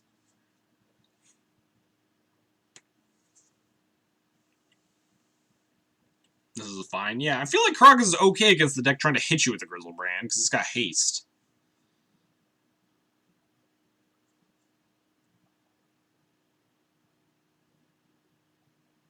This hand is fine, since you won. If you had lost, I would have mulled. Yeah, if I was on the play, I think I meant mulligan for something a little more aggressive. Let's keep. Let's play for a little bit for info here. Because, like, I don't know what Tin Fins is. Like, I couldn't, like, recite 10 cards off a Tin Fins list outside of, like, Shallow Grave, Grizzle. Alright, maybe 10 cards I could do, but, like, 20. Start stretching it. Yeah, Mara's on record saying Rashad Port is the biggest mistake in Magic. Yeah, Rashad Port's definitely a mistake. The card is straight fucked.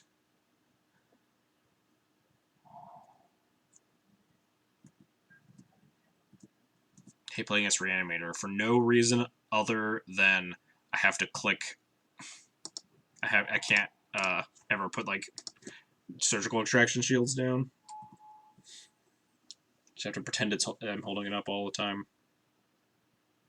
Sea Priest would be ridiculous. I don't know about ridiculous. It'd definitely be very, very playable. But it also might be playable in the good direction. It does punish decks like Dredge and Phoenix, which are like two of the best decks right now, which are both pretty egregious.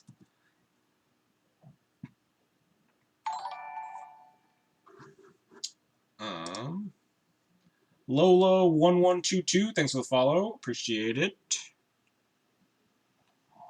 Rashad Port from to reprint for Modern Horizon. Yeah, sure.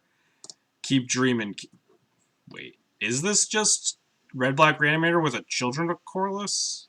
This is not Tin Fins. Tin Fins doesn't play red, right?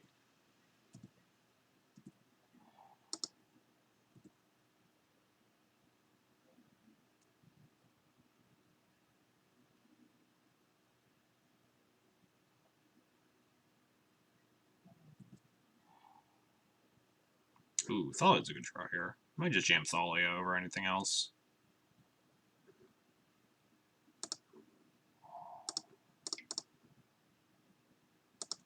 No Reanimator. Doesn't play Children like ever. Yeah, I mean... What deck plays all this stuff, right?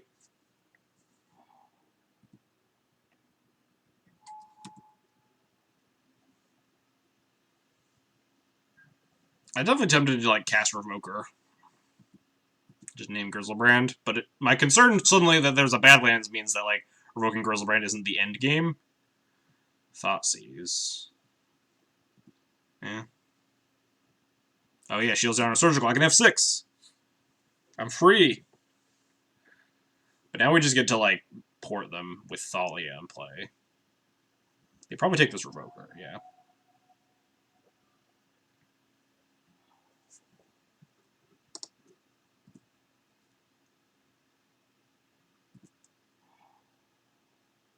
Engine doesn't do anything.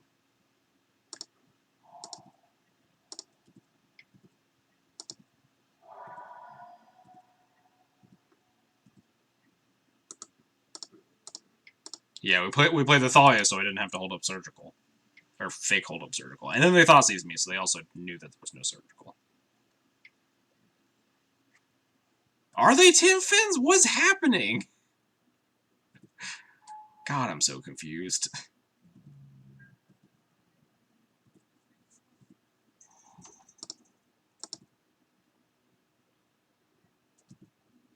They're Tim Fins. What's the Badlands for? Can someone please tell me what this Badlands is for?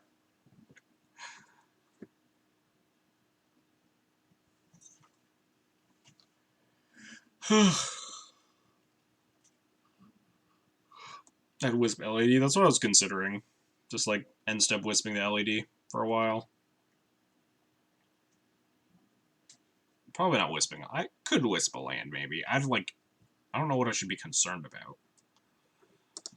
I'm attacking them. We established the premise of the deck is flawed, and you're asking why they're doing things. I guess that's fair. Questioning their card choices. This first step would be questioning the deck choices. Let's just fucking play this either while. Actually, no, it's probably not worth it, right? Rather hold up Source of Plowshares.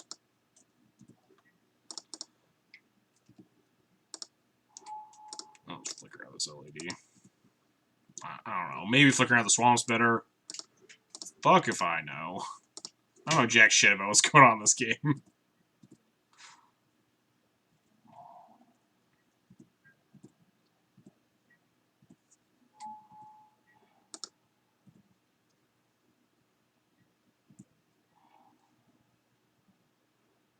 Can't Council's Judgment and Port, but I could Council's Judgment this LED.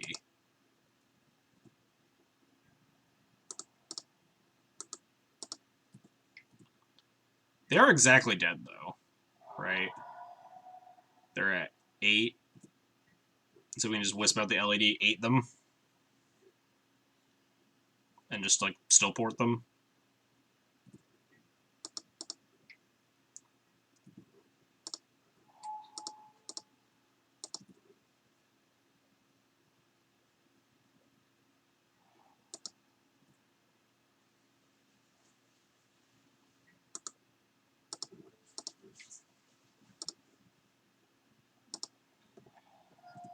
Oh, did I tap the... Did I target the cat... Oh, no, I didn't target the Catacombs.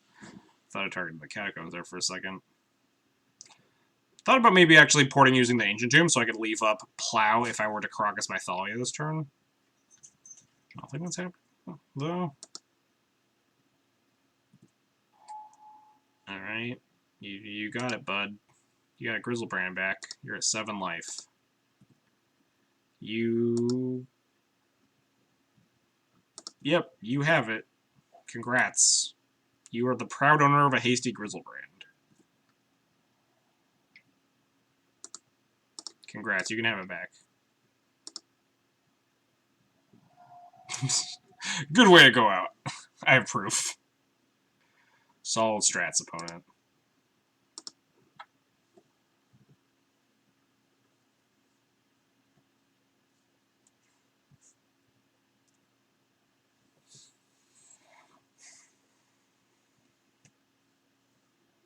If they didn't have to fetch, maybe they can, like, Shallow Grave, draw 7,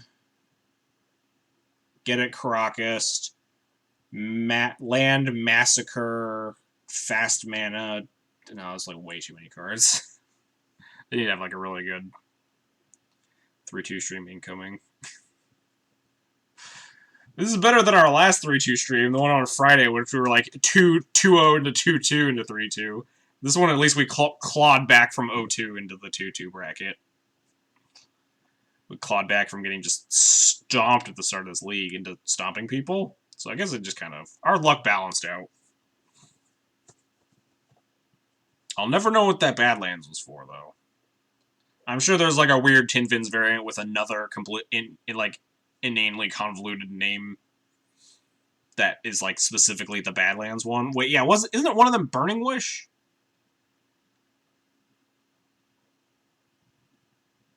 There's like isn't there a Burning Wish Tin Fins variant?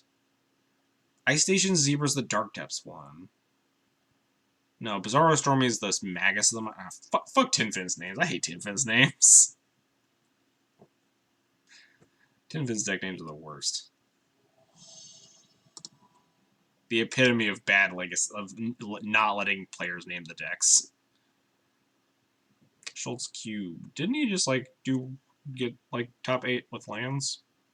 That's a Burning Wish variant? Alright, yeah. At least I'm not, like, absolutely insane. I wonder if this hand's a keep. I feel like maybe keep this against lands, specifically. Jailer's pretty strong.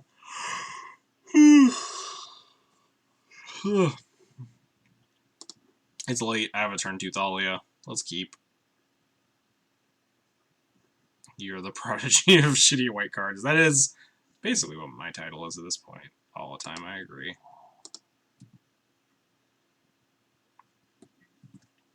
Does Schultz like exclusively play lands? I don't really know much about them. I've seen their name a lot in like the challenges and stuff. Looks like it.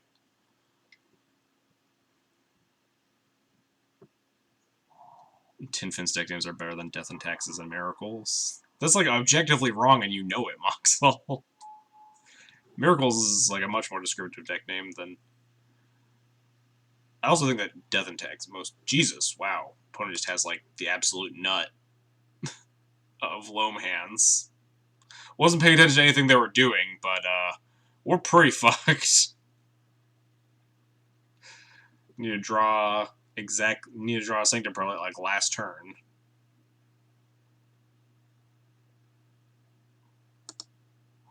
Maybe Jailer can raise it. This is like find Sanctum Prelate in the next 2 turns or die.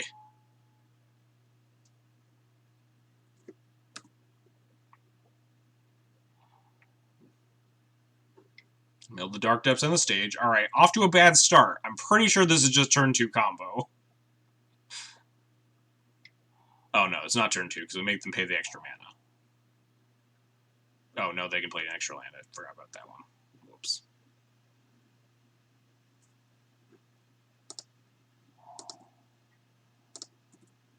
Crocus, buy me a turn, please!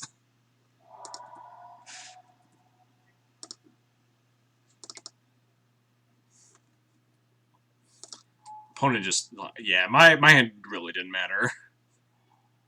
Opponent had the fucking nuttiest draws. They just mill a second loam with their loam, too. Christ.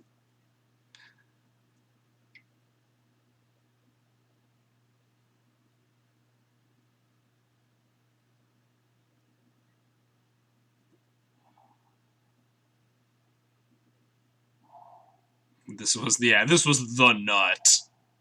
This is just the absolute silliest hand. Can they just, like, combo on me twice? Do they have enough mana for that?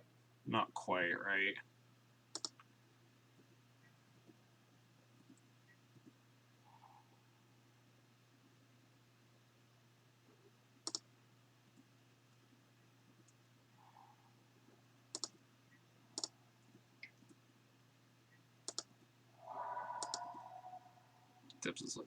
No, they could, like... Oh, no, they'd have to make the full Merit Lage, my bad. I was thinking, like, if I had a Wasteland interaction, they could, like, copy a second time in response, but I forgot my own interaction cards. We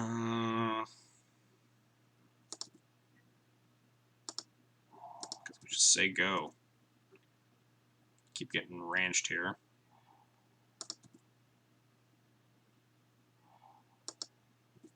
Oh, they found the engineered the Barbarian Ring. Also, we played this game long enough to actually find out that they're on the blue splash. So that's nice. Port was bad. Why was port bad? So they can, like, stage my port.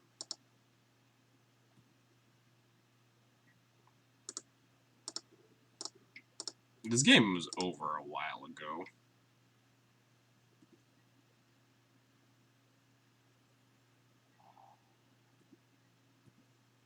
there's the old knackle.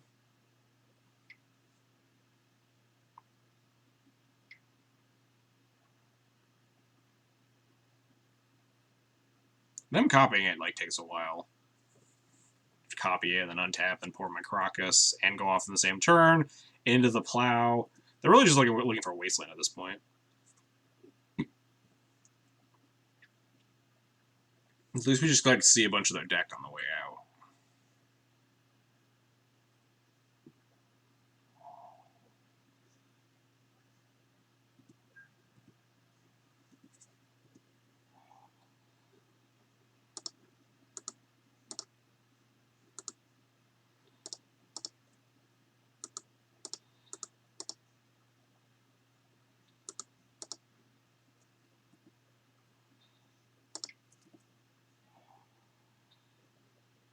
Guess I probably should have played this factory a while ago, right?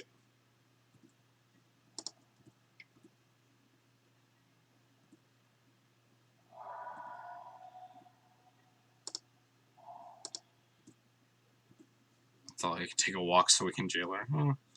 That's fair. Granted, I don't think any of my decisions matter.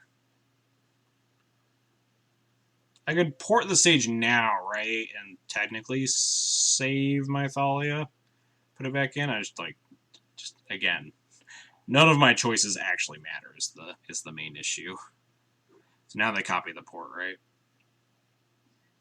No? Alright.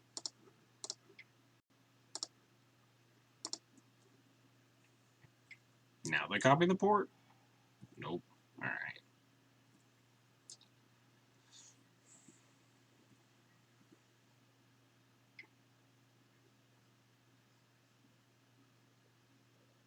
You only need 2 mana for the loams now.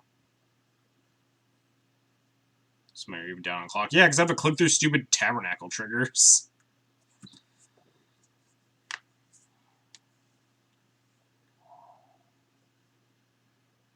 That's a lot of Thespian stages. I don't know.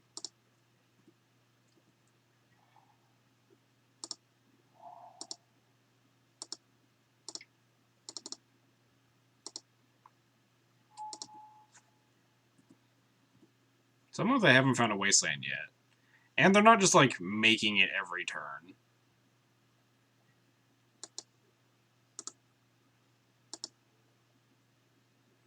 Because we just port this Barbarian Ring, honestly. If we draw, like... No, we can't draw Wasteland and... Oh, they found the Wasteland. Alright, we've lost. We did it.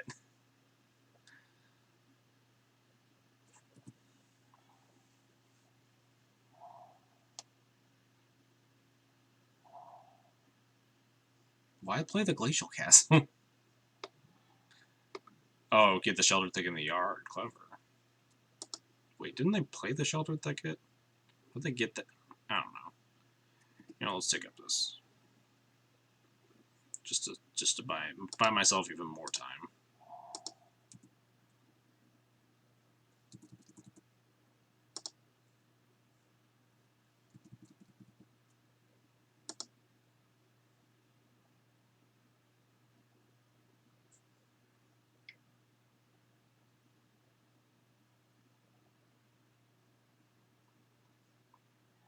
Yep, you got Wasteland that first. Good call. How are they killing you? They should just make a Merit Lage every turn, and eventually I will die. I don't have infinite answers to this Merit Lage. But I am going to jail this one.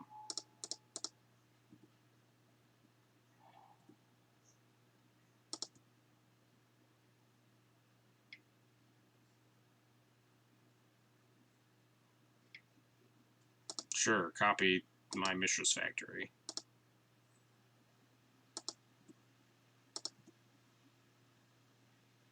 Oh, they can take Monarch back. That's fun.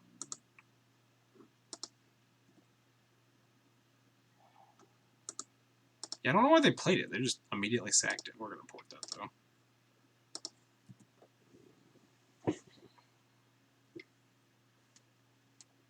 I guess I should have... No, I couldn't equip thing to Jailer. It's impressive we haven't lost yet. Yeah!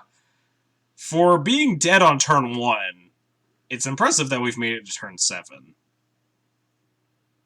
think my opponent's been, like, just playing pretty fast and loose, because there's almost no way we can win. My opponent just all roads lead to Rome sort of deal.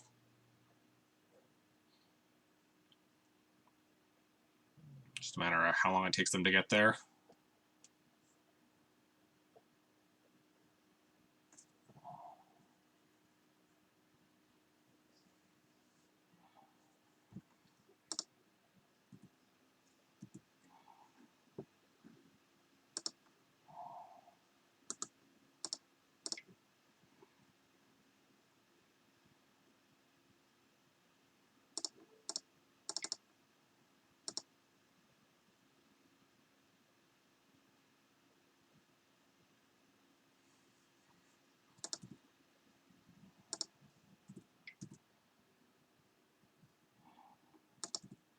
Cool.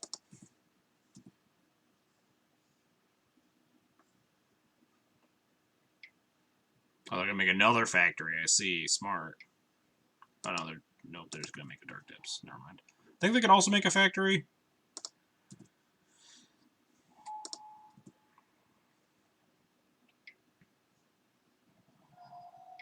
Yeah, there we go. Now they get Monarchy.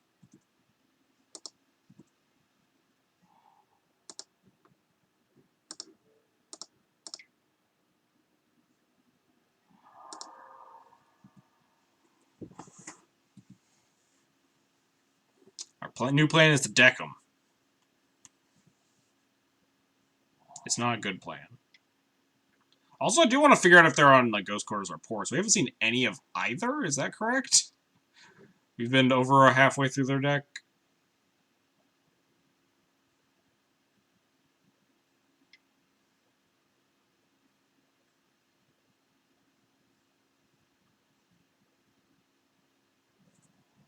Oh, they take advantage of my F6 thing. I could have ported just the one. Oh well. I really don't care.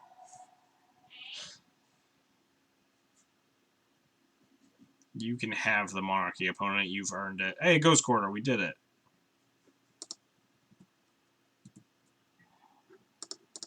Go, Mom. Get him.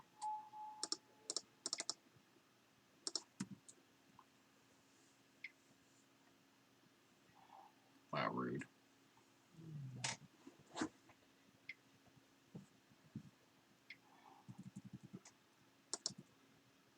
At this point, I'm just having to be unhelpful.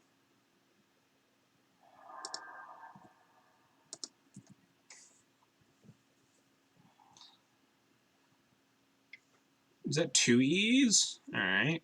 Cool. Good to know. Good to know.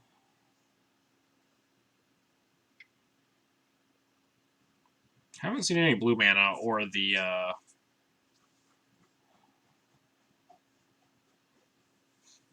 any blue mana or the Academy ruins yet. This game was over after they drew. This game was over, I think, after they did their turn 1. Maybe turn 2, once they hit the whole combo on turn 2.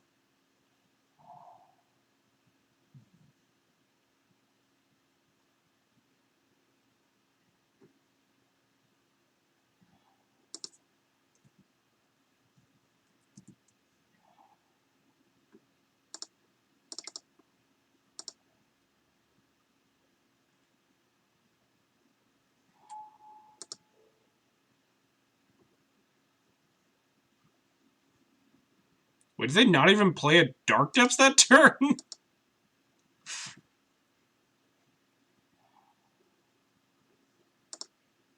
You know, we're gonna play 2 Wisps.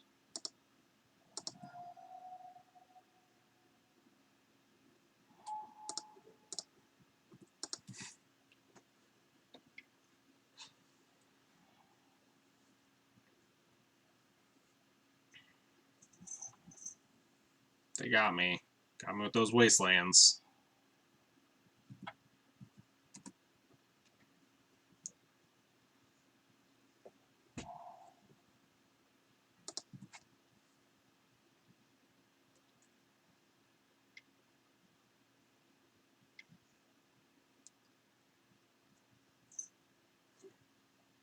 Pulling back this Dark Depths this time. I think they just kind of forgot. They just messed up and forgot last time. Yeah, there we go. They got the Dark Depths.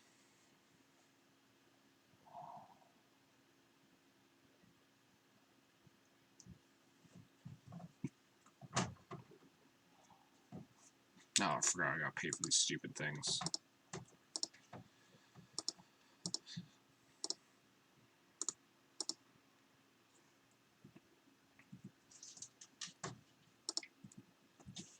Hey, psst. Hey, get down from there. Oh man, we can stall another turn. We did it.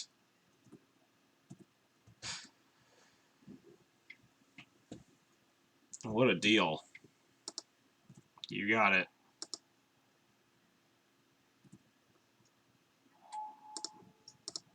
Nope. She's getting down. Never mind. We're good.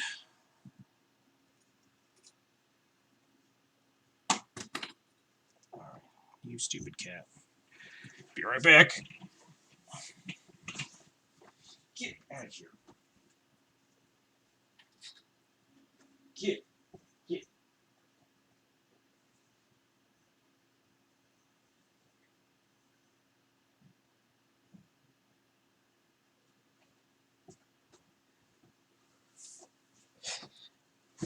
Forgot to F6. For their turn. They have 12 cards in Monarchy, so there's no chance.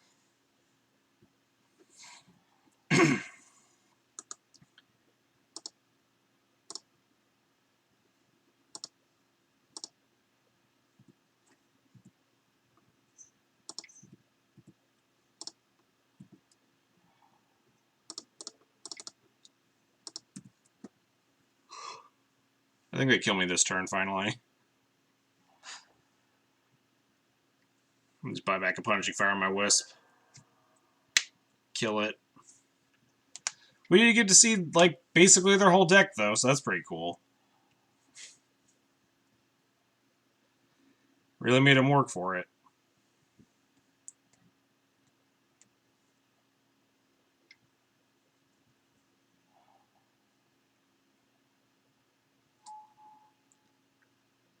Nothing terribly interesting, though. No, we didn't see the blue mana. There's a chance, like, the blue mana and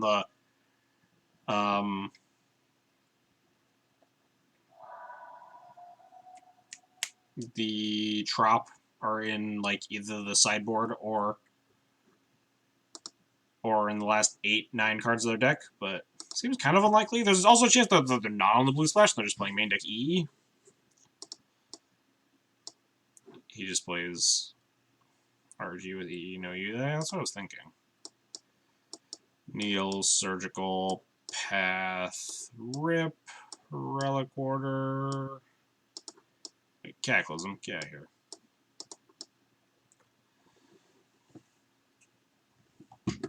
What's up, Yanni? Thanks for the raid. Appreciate it. We're in our last match here against the Lands. See Academy Loans, there has to be a blue land. Yeah, we haven't seen Academy runs. So they could just be on like main deck EEs. That would explain more than one, also, right? Like usually the lists that are on Academy runs can afford to only play one because you can short current, right? Now I have to go back into like thinking mode. My brain was turned off that entire game for Lands because we were dead for like from turn 1.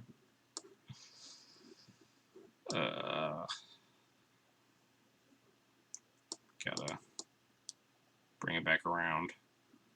Thalia Ballista GT, yeah, that's about where I was. It's incredibly rare to CE, just RG lands though. Yeah, I don't know. Seemed kind of odd. 2 main deck EEs. This is enough? No. These cards are all good. Moms are like medium minus.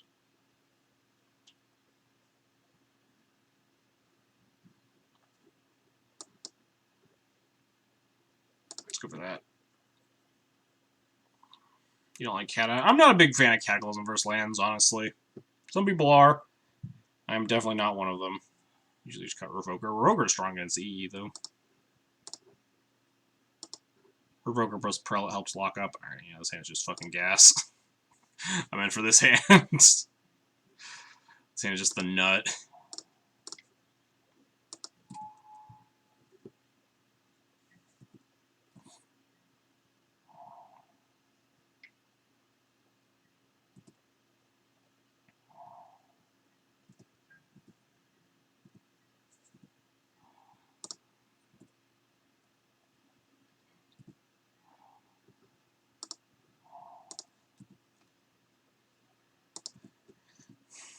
What you got? It's a lot of lands. Nothing?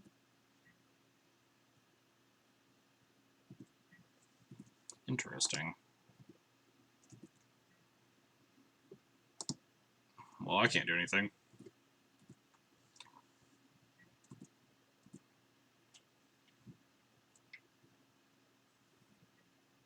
Sylvan Library. Bit of a bummer.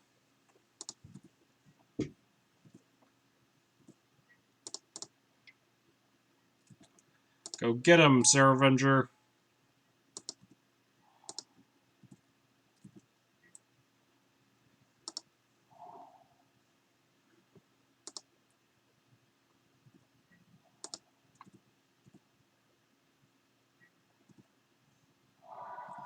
So my opponent can't EE for 3 yet.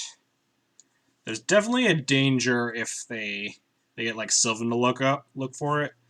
Yeah, I like playing Prelate on 2 and then just having a Wisp plus Prelate to protect. Yeah, we're just sitting over Surgical the whole time.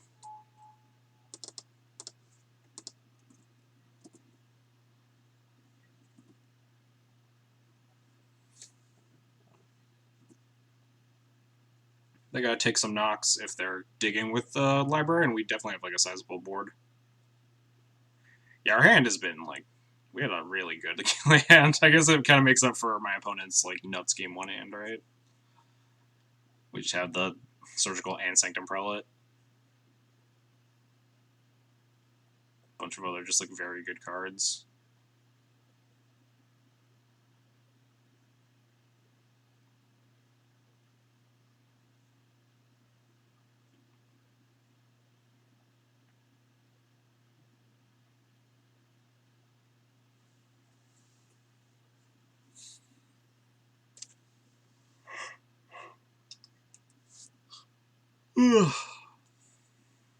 Taking no damage. Crop rotation. Sure. It just like depths me.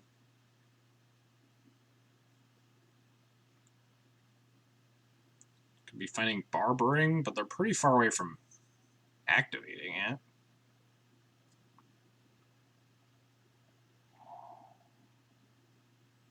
They like wasteland themselves and they're a little closer. Oh, are we getting frenzied? I don't know how much I actually. I was about to say I dig it, but like I don't even know if I do.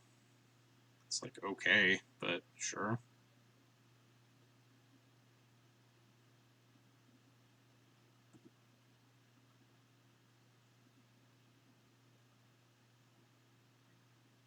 Frenzy plus Sylvan Library is a combo. But if they ever find a... Oh, if they find 2s, they can just draw them with the library.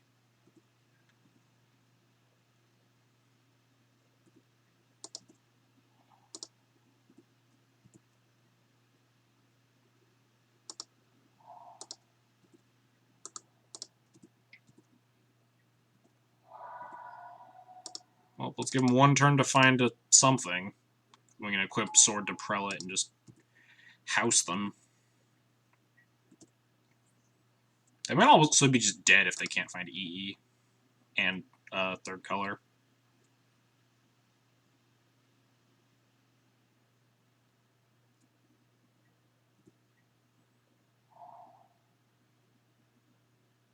Maze doesn't do it.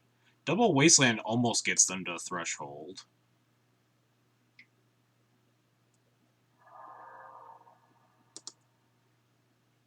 Tracker, sure. Guess I just have to plow this with the trigger on the stack, right?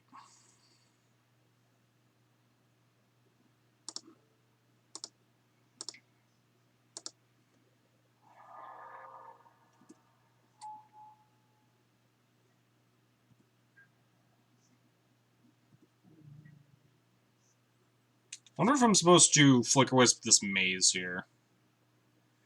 It'd be 5, 8, 9, 10, 11, 12 damage. That's probably worth it, right? And Signet Prelude's so protected. Problem is if they do find an EE for 3 at that point, they nuke my whole board besides Avenger, and then we're like stuck behind a maze. The issue is that if we don't Flicker Wisp the maze, then we're stuck dealing 3 damage this turn. I think we need to play a little risky here.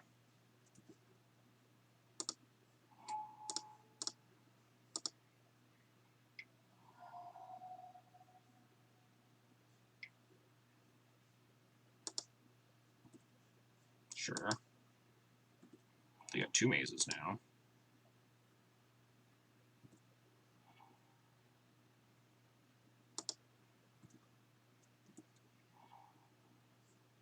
It's not a very good draw with 2 Wastelands in play. Protect the Prelate. Smash. Ping them to 1. Metamorph. Does that do anything? We can Metamorph the Wisp if we need to. We can Metamorph our Prelate, but like Prelating on 3 doesn't actually do anything because they can just overpay on the Engineered Explosives. I think I'd rather just sit on this Metamorph.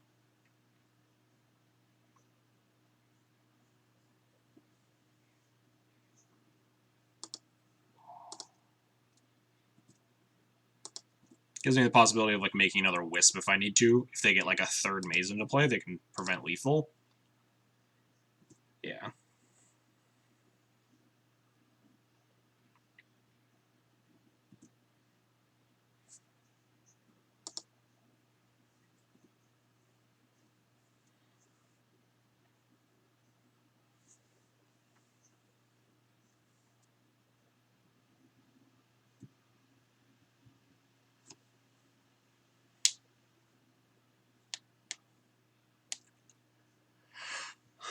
Notably, we still have Extraction here.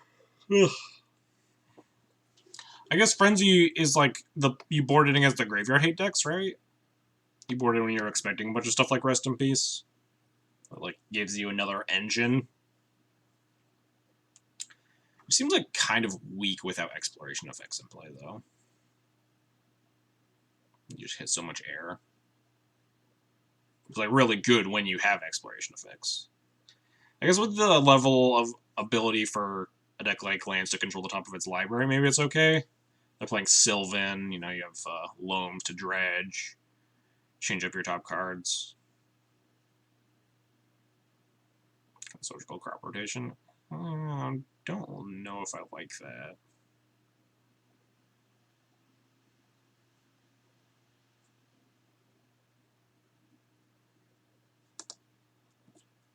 Oh, I wanted to cast like another tracker here. Need to go to their main though. That's fine. The Knackle. That's also fine. We have enough to pay for our guys. Diamond, alright. Digging for this EE on 3 time.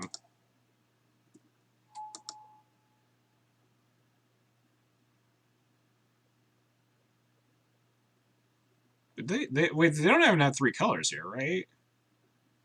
They only have the Taiga and the Diamond?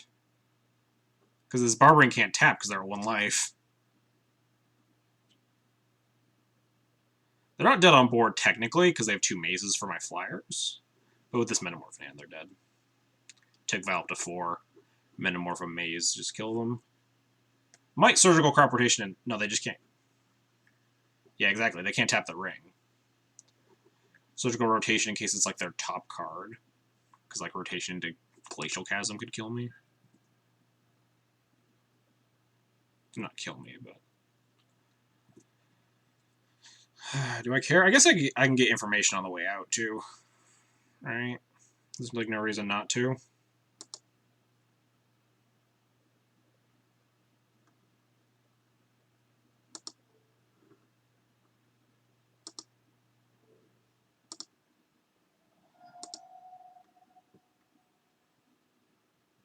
I guess I might shovel them into like a Croson grip and they grip my vial. And I feel like an idiot. They actually had one in hand. Neat. Their hand is nothing. So I could shuffle them into grip here, but let's also screenshot this deck here for game 3. Snack that. Take the one out of the graveyard too. Could shuffle them into one of their 2 Croson grips. I think that's it.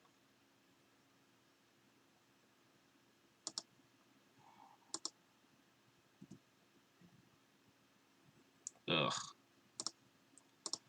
Gotta go through this shit.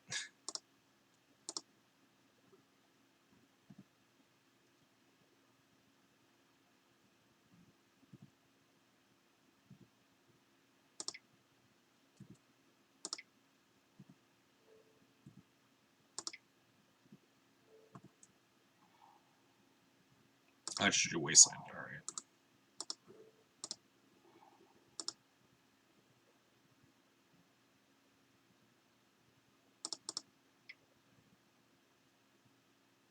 I guess I don't have to show them this, but, you know, play it safe and all.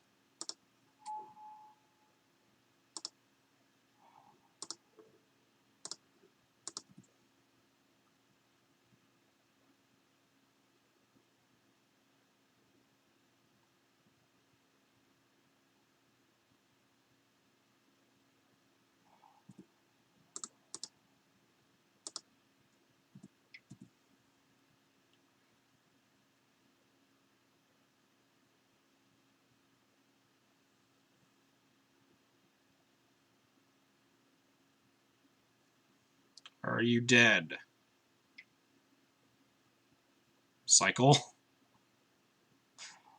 Cycle the Shelter Thicket, sure. There's nothing you can draw. Your deck has nothing. There we go. Did I board in Relic Order already? I think I did. Let's reassess here.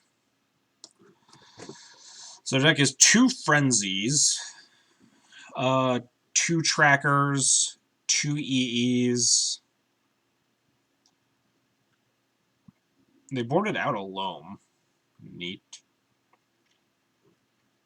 3 P-Fires. Not a lot else. They're on all Ghost Quarters. No ports. Shaved down a lot on the combo. There's a Crucible, EEs, Disenchant Fixer at a premium here. For sure, like Council Judgments and Leon Relic Order are stronger than they would traditionally be. Maybe I want Cataclysm a little bit more if, like, Frenzy is one of their plans. Although, like, Cataclysming someone who has a Frenzy in play with, like, a Exploration or something doesn't seem like the best.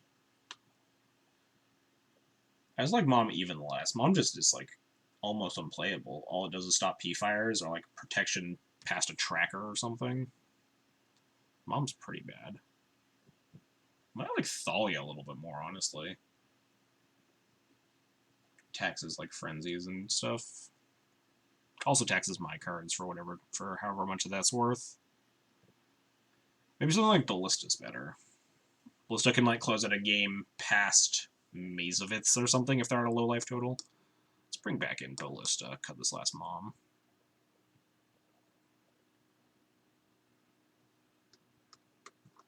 That looks okay. I'd play Kata. I don't know. Kind of seems like pretty weak against a lot of their plans. Crucible of Worlds, Life from the Loam, Mox Diamond, Sylvan Library. Am I supposed to keep this? Put a Mulligan to 6. This hand is pretty extraordinarily weak, honestly. But the only cards we're really looking for are, like, Sanctum Prelate, Graveyard Hate, of which we don't have a lot. This matchup only has, like, 1 Rest in Peace, 1 Surgical, right? For Graveyard Hate. Maybe I'm supposed to keep some, like, weird, slow, grindy hand, because my opponent is on, like, a weird, slow, grindy plan as well. Let's keep and find out. Like, Palace Jailer's pretty strong.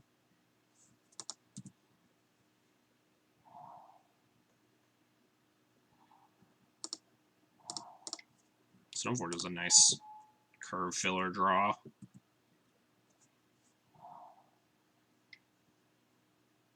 Loam into nothing.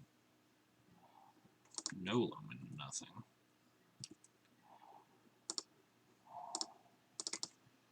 Let's go grab a sword. Yeah, I'm definitely, like, lands is not at the forefront of my mind when I'm looking for specific matchups to plan for.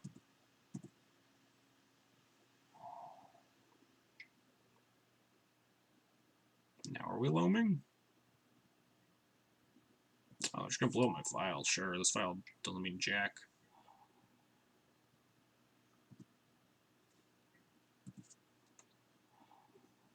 Metamorph a second Stoneforge. More likely, gonna metamorph a second sword.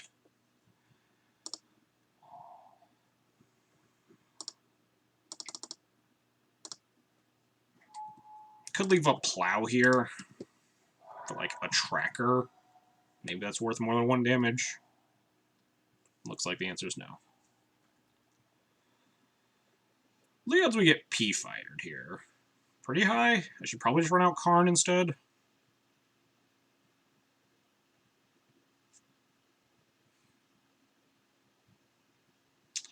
My issue is that if I equip this sword and we get P-fired, just like that's my whole turn, I should get time-walked by Punishing Fire. I like Karning here more. Yeah, I agree. I agree with chat.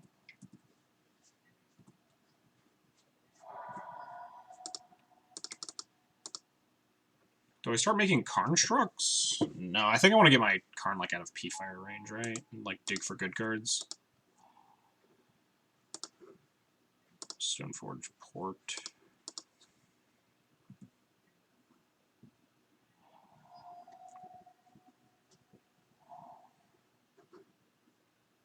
I guess I don't look at here, right? I can just look at my exiled cards, and they have a silver counter. There's a Grove. Wastelanding their own sheltered thicket, and then loaming it back. Yeah. They're definitely not slow playing if, like, that's their play, though. I like equipping a little bit more here, although they're, like, pretty heavily representing that they have, like, a Punishing Fire or something. But if they Punishing Fire me, we can just make Construct and equip to that. Which I don't hate. And if they don't have a Punishing Fire, we just get them.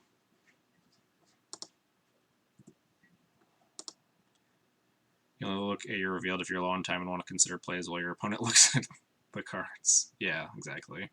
Because you'll always find out what one is, and the other's an exile. Get them.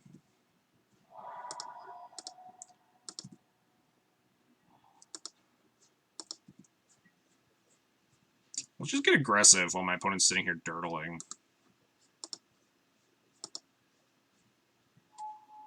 Should I make another sword? Is that greedy?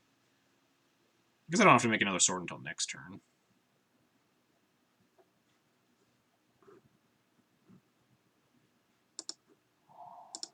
Just play out to the board while they're, like, sitting here dirtling, wastelanding themselves.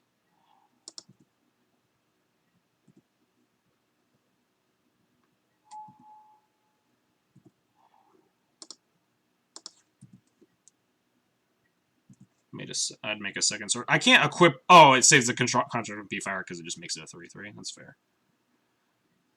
Tracker, sure.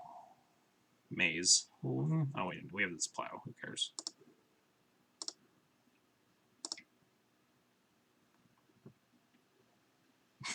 Wow, just snap concede to that plow, huh? Alright.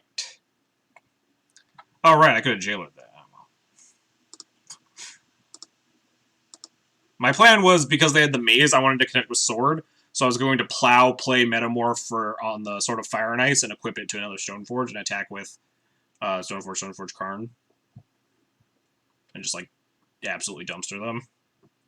I guess I also have a Schadenport though, so I can like port the Maze of Ith. Alright, yeah, they were pretty far behind.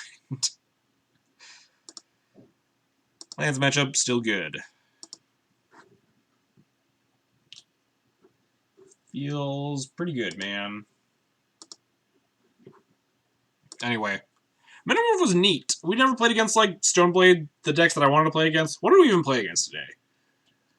Eldrazi Post, Punishing Thieves, whatever, 4-color, Punishing Fire Pile, Red Prison, something lands. What was it? Oh, yeah, and we played against, like, Tin Fins or something.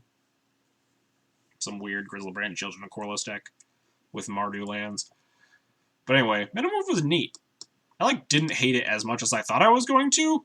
The initial spawn of this particular brainchild was just like me trying to find obscure tutor targets for the Stoneblade matchup. I actually don't hate it. Maybe I'll keep testing it out until I actually like figure out how good it is against Blade. It's weirdly just like a second Sword of Fire and Ice a lot though. At what point do I just want to play another Sword of Fire and Ice? Like, its ability to become, like, Flicker Wisp and stuff is really nice. Or its ability to become a thing and then be flickered into another thing. Karn was... I mean, like, Karn was good against lands, which is one of the points where I like Karn more than I like Cataclysm. But in all the other times that Karn was good, like, Cataclysm was also pretty good against Red Prison and against, the game that we won against Eldrazi Post. Karn's, like, fine. I don't hate it. I would play Karn if I wanted to be playing a Planeswalker. I think it might be stronger than Gideon right now, especially because there's, like, very little Dread of Knights in the format. My issue is that, like, I'm definitely not close to playing Gideon, and I just, like, don't really think I want to be on Karn. Karn's better in more of the matchups where you can sit and dirtle a lot. Yeah. Yeah, I do agree. It's probably stronger than Gideon, especially while there's no Dread of Knights. But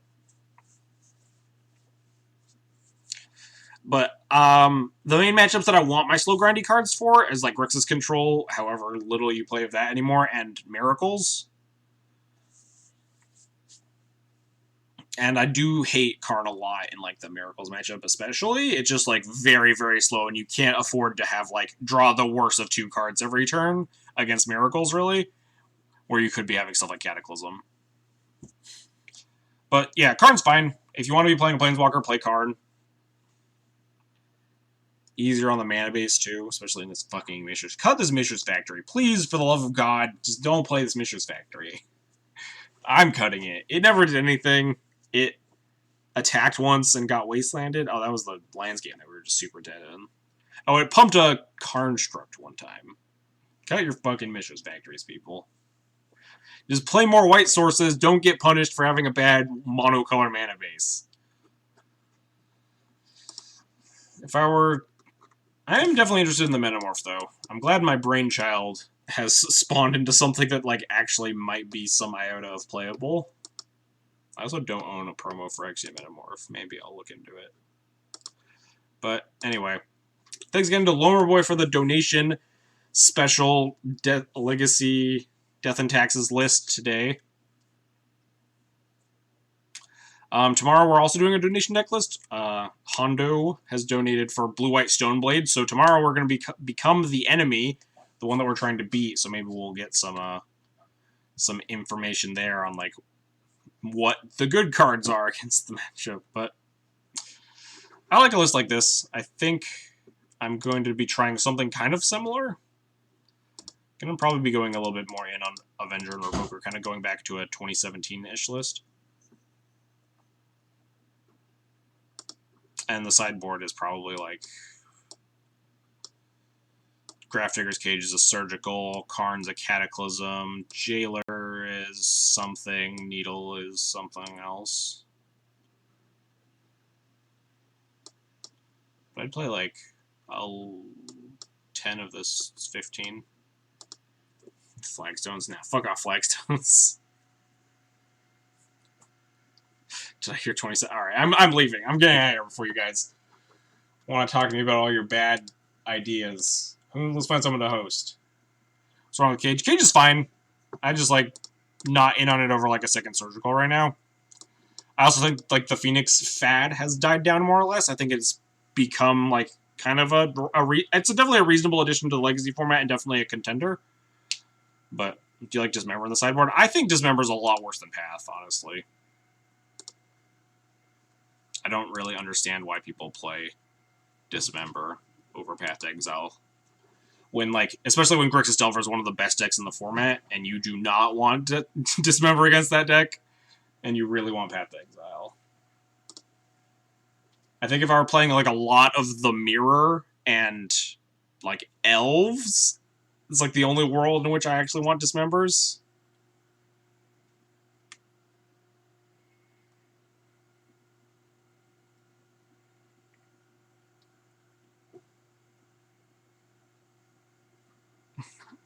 It's not my idea. Those ideas are Anvil says. Like, the 27 land thing is, like, blown greatly out of proportion. Anyway, let's go host someone. Let's go host Cyrus. Cyrus is playing some Storm, obviously. Anyway, thanks everybody for watching today. Hope you had a good time. If you want to support the channel some more, you can follow, subscribe, or donate. Follows are totally free. Help you know when I'm going live. Yada yada yada. I get tired of this spiel, so subscribers get a sweet Thalia emote right there, and Thraben subscription badge in the chat. Donations. If you want to have a donation deck list played, the rules for which are down below. If you want to see me play anything, just let me know. Other than that, YouTube is where all these streams go. Links are down below for that. Same as Twitter, blah, blah, blah. I'm tired, so I'm leaving. Have fun at Cyrus's stream.